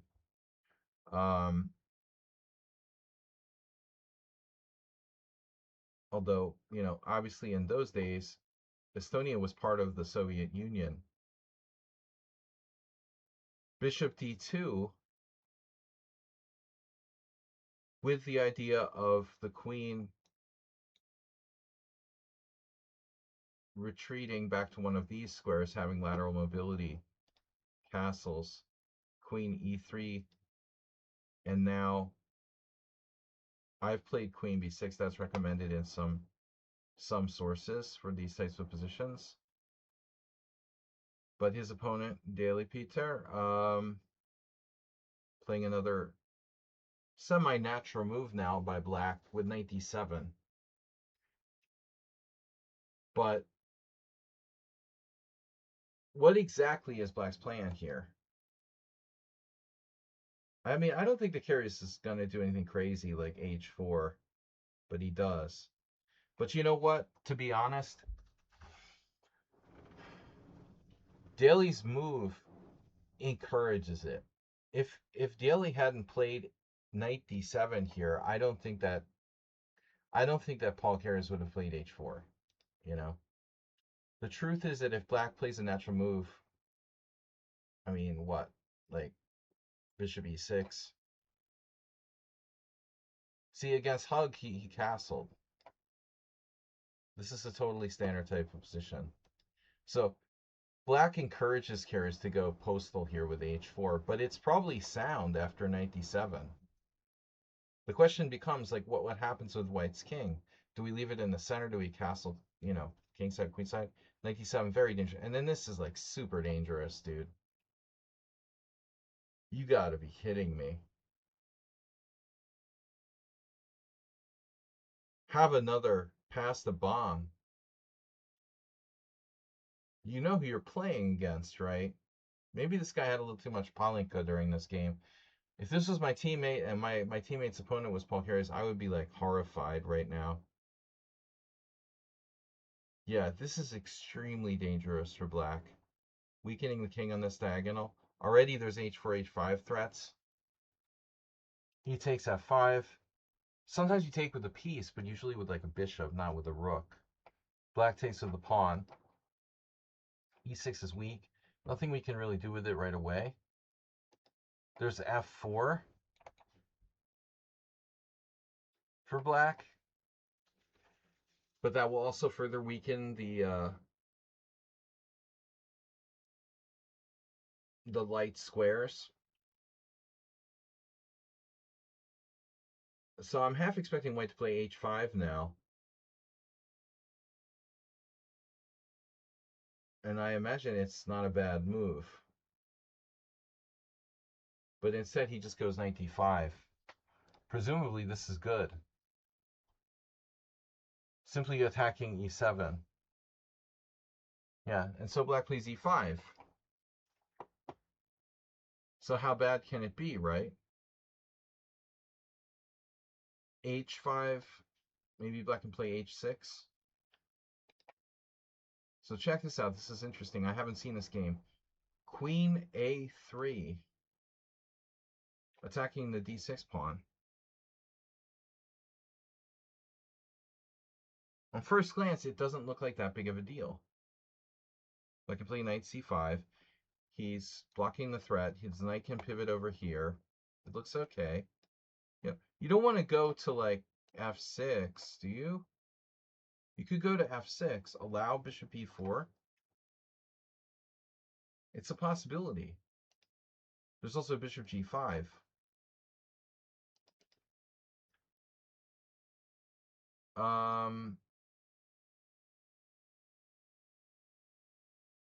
But knight c5, we're not really afraid of like b4. So this looks important. Maybe Black had to play knight f6 to challenge the knight on d5. Let's say White played bishop g5. What do you do now? I mean, you could just play bishop e6, for example. Then what does White do? Rook d1. White's better. It's very cool. This queen on a3 is very cool. The bishops are excellent.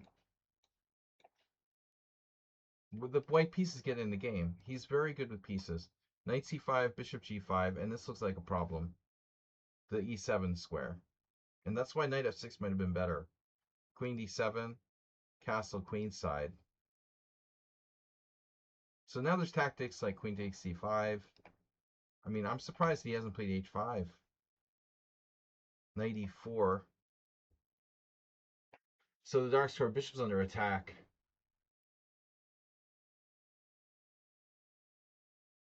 What do we do?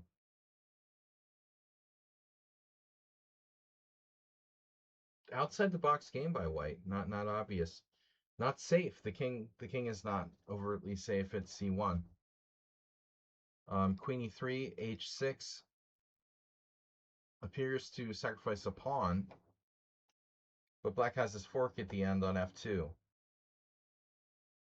Why not b6? I mean b5. Yeah. Yeah, I agree. I mean, this move... Okay, I'll start from the beginning. I don't like anything really about the way that that Dali played this game, starting with knight d7 and f5. I think that, you're in the right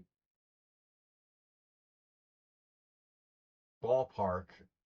Oh, there is a threat, isn't there, with this? But that actually, might be a good sacrifice for black. Takes, queen takes, a8, bishop b7. I would be a little scared of active pieces for black here. But let's just say we just take. But I agree with you on principle. Black should try to play actively and take advantage of the fact that white's king is not in a safe place. This move doesn't really do anything. b5 does make sense. Queen e3, h6, g4. Well, I mean, this is really what makes this like, it's a Sicilian now, right? I guess it always was a Sicilian, but it really feels like a Sicilian now after g4. Marazzi's a Sicilian, so now it's a kingside attack type of scenario. Sacking a piece, h takes g5, h takes g5. Knight on e4 is stranded. This is a threat, but maybe not because of knight takes g5. So is this fully sound? This is it. I mean, this is your last chance here with black. You got to refute white's attack.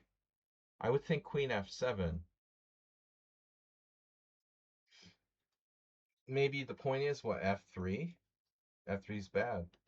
f3 blocks our mobility to h3. Say he goes here.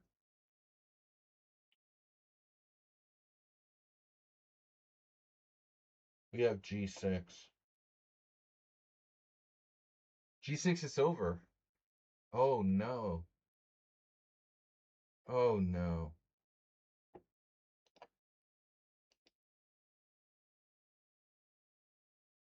Wow, queen f7, g6 is over. It looks like. It's a tempo at least. g6, where do you go? Yeah, I mean, it's not good. So he tries to go here, attacking the pawn. Trading queens with queen g5. Dark squares are weak. White might have f4, but I don't think so. So there's only one move. This is very tactical. One move, but a very brute force effective one. Like Larry Christensen loves Kyrgios. I always like Kyrgios. I have a bunch of his collected games books. But I haven't looked at them in a long time. Probably should. This is brute force. Just brute force. Another rook. Wow. Black's up a piece, but it doesn't matter. His piece is over there. It's got the cone of shame on.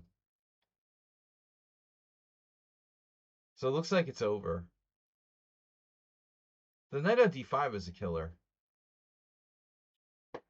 If we go back, the knight was obstructed by queen d7. Makes you ask the question, what other options does he have? He didn't have any other options.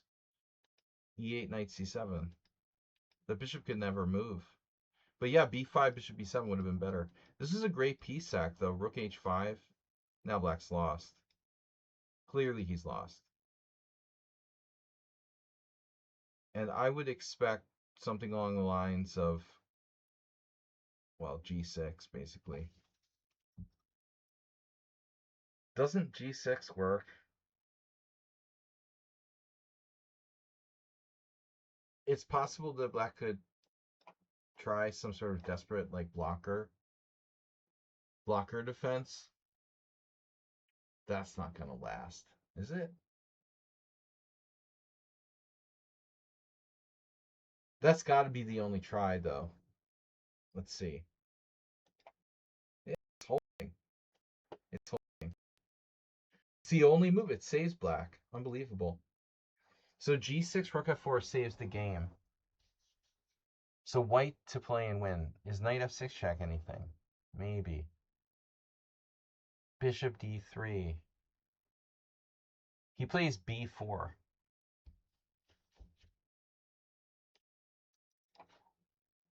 Not worried about his king safety.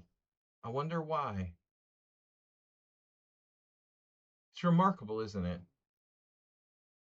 If there's nothing near your king is safe. It doesn't matter. Black had no pieces near the enemy king. Knight a4, and that's too much. So here now I figured g6 is curtains. I can't believe this is as good now. White's win. But apparently this is more to the point. c5. Ah, here. So naturally bishop e6. And then a really brutal move. I mean, we're all expecting bishop c4. What else, right? There is this type of stuff here. But now he plays g6. That's really mean. Just now when there's no rook f4. He times it so there's no rook f4. Because knight f4, pawn f4, queen takes e6 check. Only now there's no rook f4. So g6 threatens rook h8 check. That's the real idea.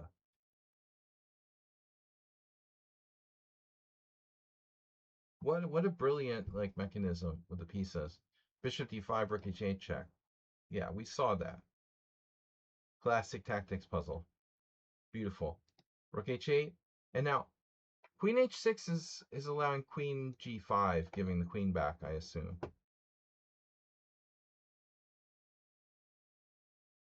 So you don't want to risk that.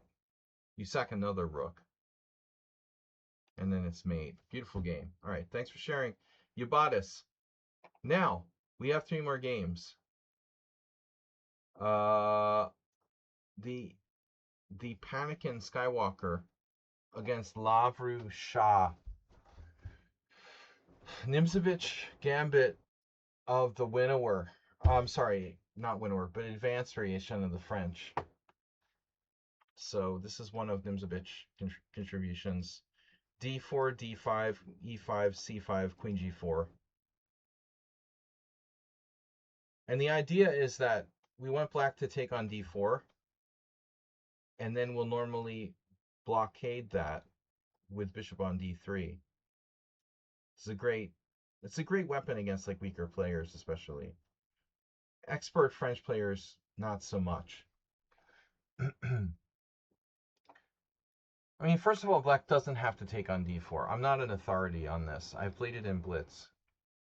But most players are going to fall for this. So they're going to take, and then... Now, I guess I always thought you go here first. But for some reason, it's possibly more accurate to go here first. Then black plays knight c6, and now you go bishop d3. And we saw there's even Sveshnikov. Sveshnikov, well, he's a huge expert on the advanced variation. And the advanced variation and the c3 Sicilian kind of are connected. He was, while he was alive, now deceased. So opponent here at 2371. A lot of times people are tempted to go for knight b4. Notice white's score against knight b4 because it loses time and it also loses control of the center. That's not necessarily a good idea. If black plays knight b4, we're okay. We can give him the bishop. We still have a lot of advantages. Knight on g to e7 equalizes well. That equalizes, except the fact that white is 4.5 out of 5 here. It equalizes. In theory and practice are different things. Obviously. Equalizes if you're a computer.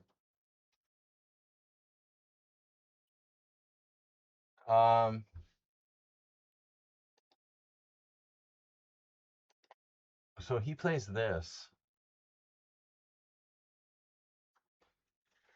I played this like gambit with white just on feel, many, many times. I like it, but I'm no authority. I know you can use your H pawn, but obviously one of the most important things, according to Nimzovich, is the strong point. So you might castle, play like rook e1, overprotect your strong point on e5, bishop f4. Not the optimal way to protect that pawn because the bishop's kind of obstructed. And another defensive move sometimes is a3, but not a purely defensive move because sometimes a3 you can play b4, maybe bishop b2, maybe knight d2, knight b3. You know all these things if you play the system. So black has two bad bishops. Cannot move. Well, his king is in the center, and that's often the problem in the advanced French, or the French in general. You have no space, it's hard to castle. So castle, knight g6, most common move, attacking the pawn on e5. Opponent plays this. There's only one game here. I'm not inclined to capture that necessarily. I mean, it's not going anywhere. If black plays g6, he weakens his dark squares further. And one funny move for you is kind of ironic idea, but you could play c3 at some point. Not typical for these lines. If you play c3, you're playing what's it called? The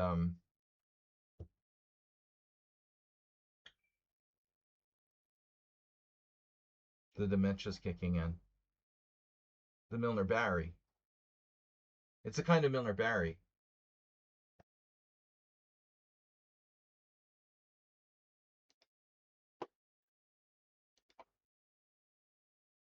So you played this. Well, kind of takes c3 out.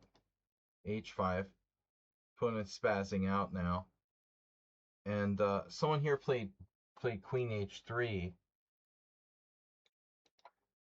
I mean, queen h3 is a little scary because of g5. So I gotta say, probably White's idea there would be g4, but I'm pretty much fully creeped out and not sure I really like that. He could even sack the exchange. I don't know. This is kind of weird. I mean, on the surface, your move looks way more natural to play queen f4. It's funny though, like the guy actually beat an IM in that game in 2005 with queen h3. Black didn't play g5. Is there some kind of crazy idea? I mean, we don't have any sacrifices, or bishop takes f5 doesn't do anything, does it? It's like, yeah, but what the heck is White doing after that? I mean, it's very strange. I don't know. That doesn't look right. I agree. So here now bishop e7, and you were able to reinforce with your horse the control of the g5 square, which looks okay. Now if I were black, I would seriously consider g5 anyway. That would get the queens off the board, though it may not be enough. Knight takes, bishop takes g5, queen g5, queen g5, bishop g5, knight takes e5. Then you have bishop f6, winning material. Black would be required to maybe sack the exchange. Knight takes d3, bishop h8, knight takes b2, and now knight takes d4. When it doesn't look like White, is in really a bad place here. He's up the exchange. So anyways, it's not enough. So he plays rook g8. That's really subtle. You know, now we're at the point where I think you can take and play h4, and that's exactly what you did. And that's exactly right. And he's strategically like screwed now because he has this bad bishop and g5 is gone. Black would like to play h6, not h5. Very important. If you have this like bishop on e6, you want to be able to play h6, keep pieces out of g5.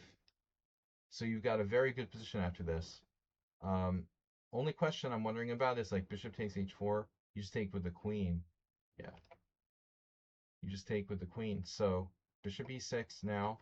White's totally in command. Yeah, great game. It's an entirely strategic, blockade type of game. I mean, with g3, you could secure h4. You could just swap out that pawn on d4. a4 looks like a reasonable try.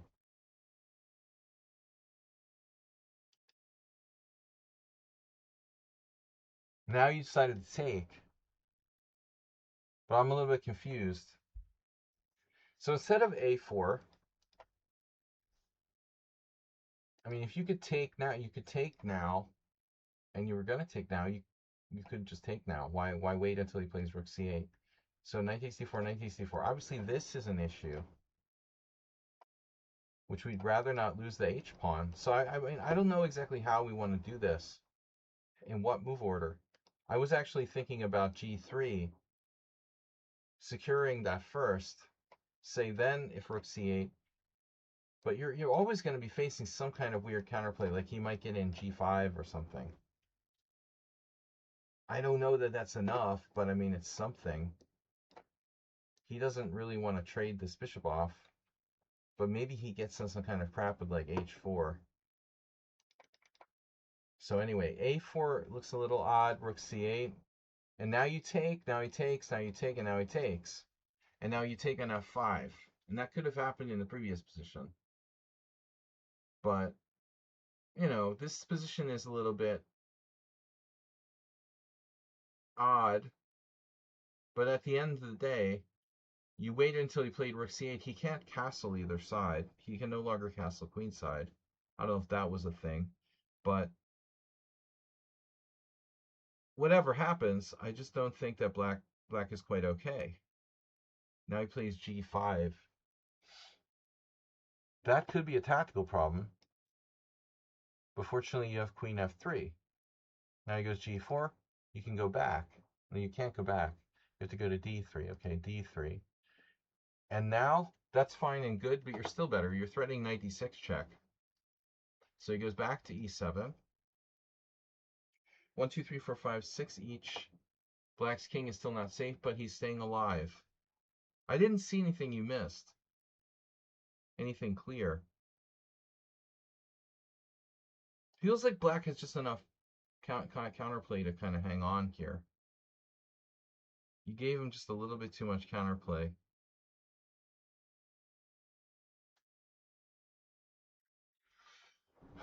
It felt like around a4. I still think he has something better here. Let's see. A4, it's still a top move. It's not quite the best. My g3 is not beloved by the computer. So it's kind of weakening your white squares around your king side. But anyways, all right, so you're always like a bit better, but he does have counterplay. Here you sack the pawn, upscolored bishops. You're pawn down now, but it doesn't matter much in this position. I mean, the only thing that bothers me is this h-pawn. You got to be careful with your king. You could end up where like your king is, g3, h4, h3. Your king is less safe than his king.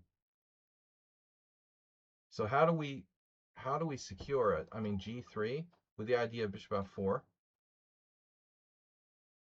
That looks decent, but you have to calculate this. And then on bishop f4, can he get something going against you on the h file?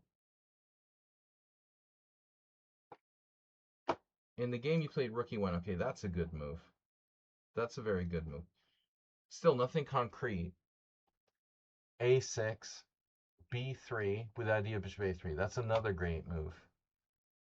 And now H4, but it's too slow. Bishop A3. Now he's got serious problems on the dark squares. So he plays queen D7, very passive. The other option is this, but that would have allowed this, threatening a mating attack with rook takes C6 check.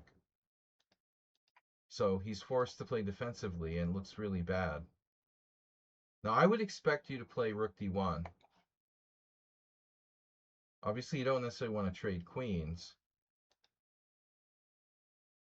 He went H3. This doesn't do anything. Problem is his move doesn't do anything. It's all fine and good till someone loses an eye. But H3 threatens like nothing. And meanwhile, he's like getting brutally attacked. But how do you finish him off here? Rook D1 looks... Rook D1. No? It looks very good. You should have played Rook D1. This is extremely strong. Oh, Queen H7. That's a knockout. Also. So I think like he could try to run away with like King D8 there, but he's probably not going anywhere. You're probably winning no matter what. But yeah, Queen H7. He has to sack the exchange. I mean, his only move is there. And it may not even be an exchange check, right? You're just winning outright. Ooh. Yeah, he's totally dead. He's totally dead after Queen H7. So this was a waste of a tempo. And you didn't find it. You had it. You didn't find it. Finally, Rook D1, which I expected 2 moves ago. And now the desperate G3. And now just to be difficult, you played F3. Well, obviously you can't allow pawn takes pawn. I expected you to take. I mean, it doesn't have anything obvious there if you take. But maybe this is the safest. Very possible this is the safest. Although actually, you know, if his queen were to get on this diagonal, you know, you're going to have to interpose on D4 either way. It's possible this is better. You could always put your king on H2. Well, not always, but in some cases. Anyway, F3 here, and then Queen E7 mate. He overlooked it. Yeah, but an interesting game. Thanks for sharing. Arsenal fan is up next. Up last. We had Ietan, no? We didn't do our director, sorry. I forgot our director. I overlooked him. Okay, our director against St. It's just a 3-minute game. So we're going to go over this pretty quickly. It's a blitz game against some GM working out of the Susan Polgar chess club in St. Louis. The Susan Polgar Billionaire Chess Club. No, that's a different one. Sorry. Susan Polgar one is in... Yeah, this isn't... They didn't let Susan infiltrate this. They were smart about that. But she did come to St. Louis to try to siphon off, like, the side. It's like, you know, when poker pros go to, like, a chess poker event to try to siphon off money on the side games. Like, that's why Susan Polgar moved to, like, St. Louis years ago. She wanted to siphon off money from the sort of side games. C takes D5. E takes D5, Bishop G5, Knight on BD7. I don't like St. Louis Chess Club. Whatever. Freaking anything sponsored by billionaires is bad. E3, C6, Bishop D3, classic exchange variation. Bishop E7, Queen C2, Castle, Knight GD2, Rook E8, castles. Now, why castles kingside? It's the main line, but it's not as fun as castles queenside. All right, here, yep. Oh, you know a lot of theory. Now the Grandmaster Grandmaster X went out of book by playing a5, which is odd. It's a little odd because White's last move signaled he's not going for like a minority attack with b4, but it's a 3-0 game. You know, people just they play random.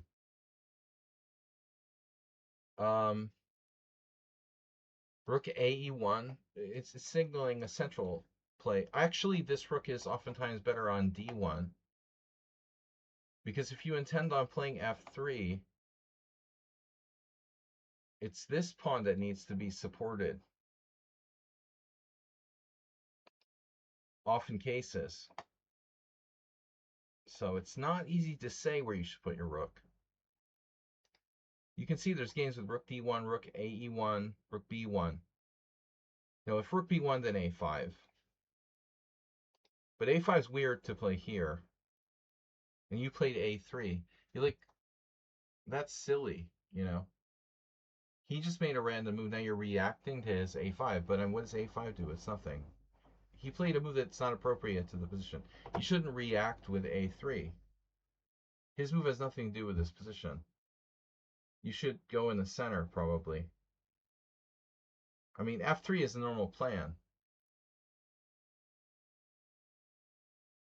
I've even played games where I like come back, like bishop f2, secured this.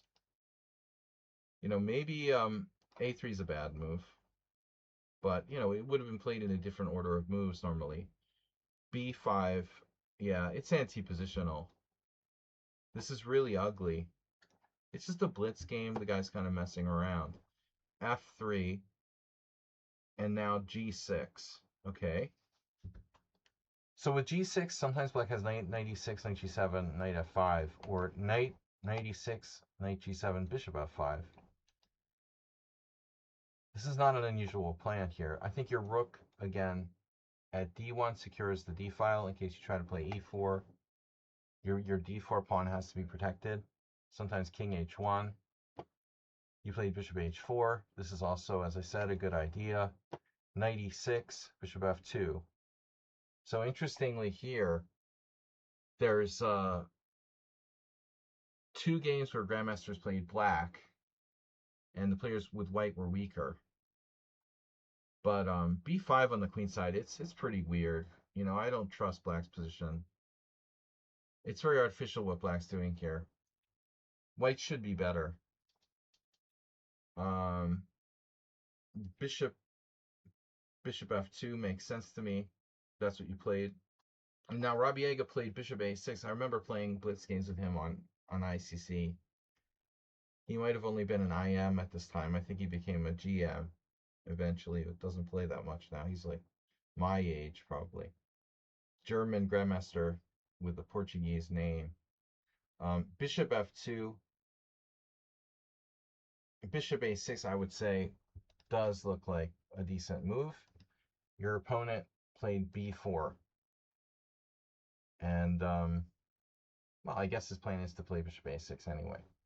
A takes b4, a takes b4, and now knight could go to d1. This is more active. He plays bishop a6, trading off your good bishop. But at the end of the day, this pawn is weak, you know?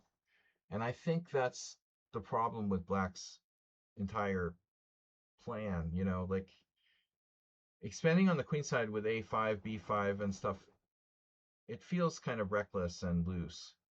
And I don't think it's objectively correct. Bishop a6, rook a6. Now you play knight c5, but that doesn't seem right to me. The problem is that e10 always sends me these like bullet blitz games, but not really, you know, worthy of serious analysis. Because eventually we start making like blatant mistakes. Your knight is a good blocker on a4. You have an open line against the c6 pawn. c5 is under control. So I really don't think I love knight c5. I mean, I don't know why we're playing that other than it's a blitz game and we need to make a move. b3, knight c1, rook d1, king h1, h3. Yeah. So this is an important lesson. This is a bad move you're playing because it's a blitz game. But you lose a lot of your advantage here. You no longer have play on his backward pawn. Now the Grandmaster is no longer really worse. You do get a square for your knight, which might be enough. His pawn on b4 is sort of artificially isolated. But you totally changed the position now. Look, boom. The guy's finding tactics, forcing you to play a move you weren't really prepared to play, e4. Boom, decimating your center. Yeah, this is very double-edged, but you're completely in a... You went from slightly better to unclear. Fe4, and I'm concerned about this. You do have prey, the prey at f7. f7 is screaming. Rook d1, queen c8, queen c4.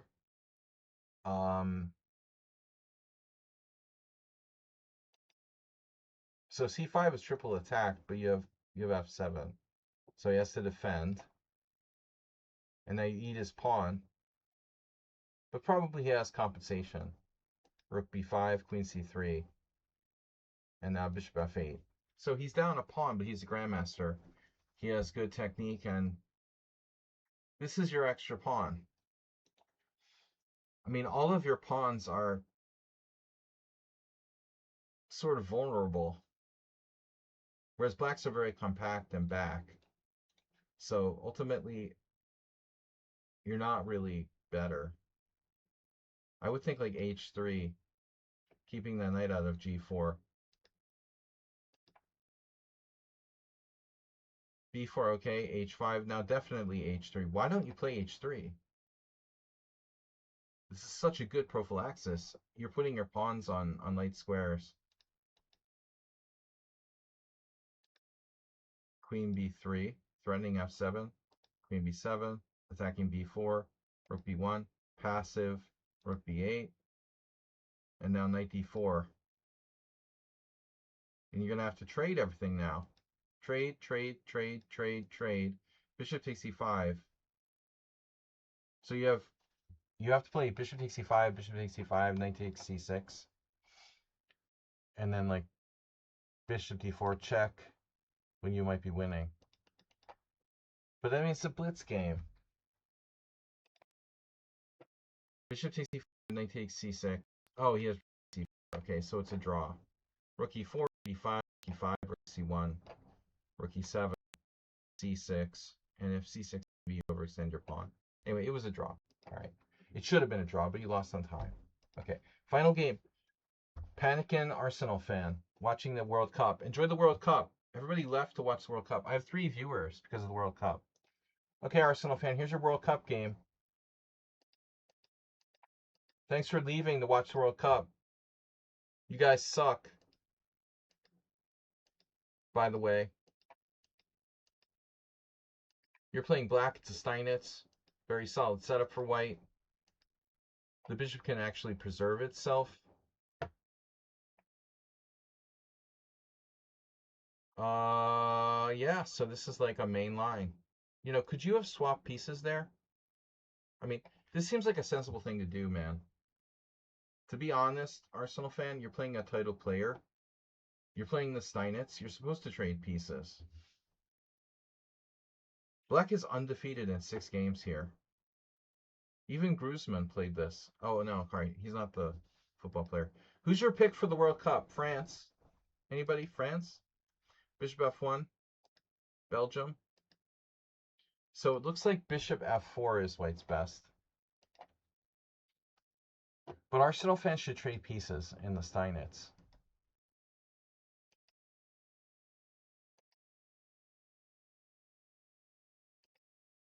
Very classical play by white. And now it looks like black ran out of ideas. Told you should have traded pieces. Now your queen is not happy. So why not bishop g7? I need a really good reason for you to not play bishop g7.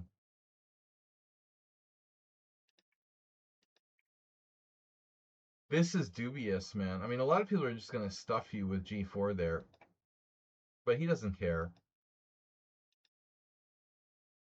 I think that white also, this is like a simul, but white also probably guilty of playing it overly simplifying way here.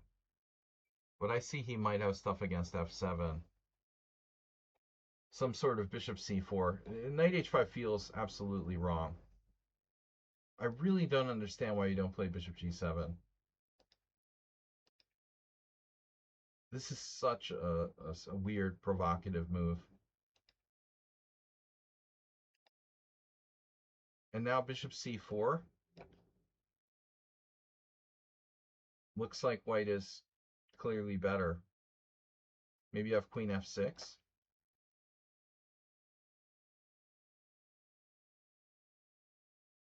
I still feel like white is better. Let's see. Yeah. It's still better. I mean. So he does this, though. That doesn't feel right. You know, knight d5. You can play bishop g7, too. But we're going to maybe... You lose a pawn if you do this. Bishop g7. g4. Knight f6. Knight f6. b2's hanging. So you don't have to take, but taking is a very important move, obviously. Your knight's mission to the side was very dubious. White in some time pressure trying to keep it simple. Clearly a player who keeps it simple. And now, I don't know if I like c4. He inhibits his own bishop with this move. It's obviously okay.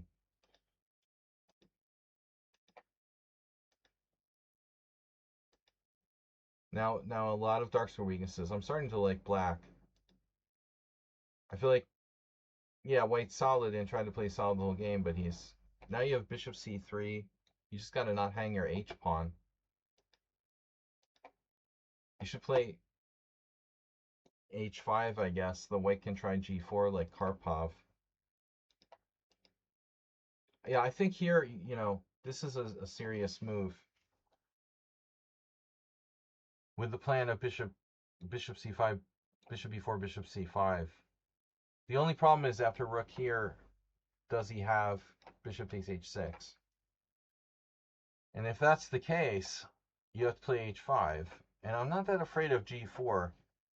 You can probably takes, you know, takes, and bishop e4. But I am a little bit concerned about this. Maybe he could prevent you from executing the plan that you wanted to execute with bishop e4, bishop c5. And if that's the case, we could have some kind of problem. So anyway, that's what I would be thinking about. But what you did is, is okay, right?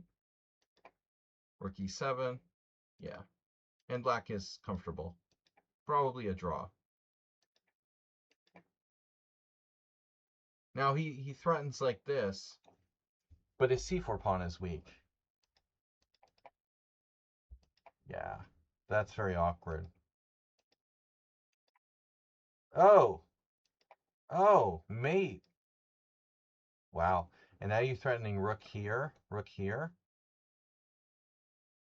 Wow. He has bishop b2. Hanging on. Whew, bro. If rook e3, maybe he can play bishop d3 with a knight e5. I think you got him with rook e3. No?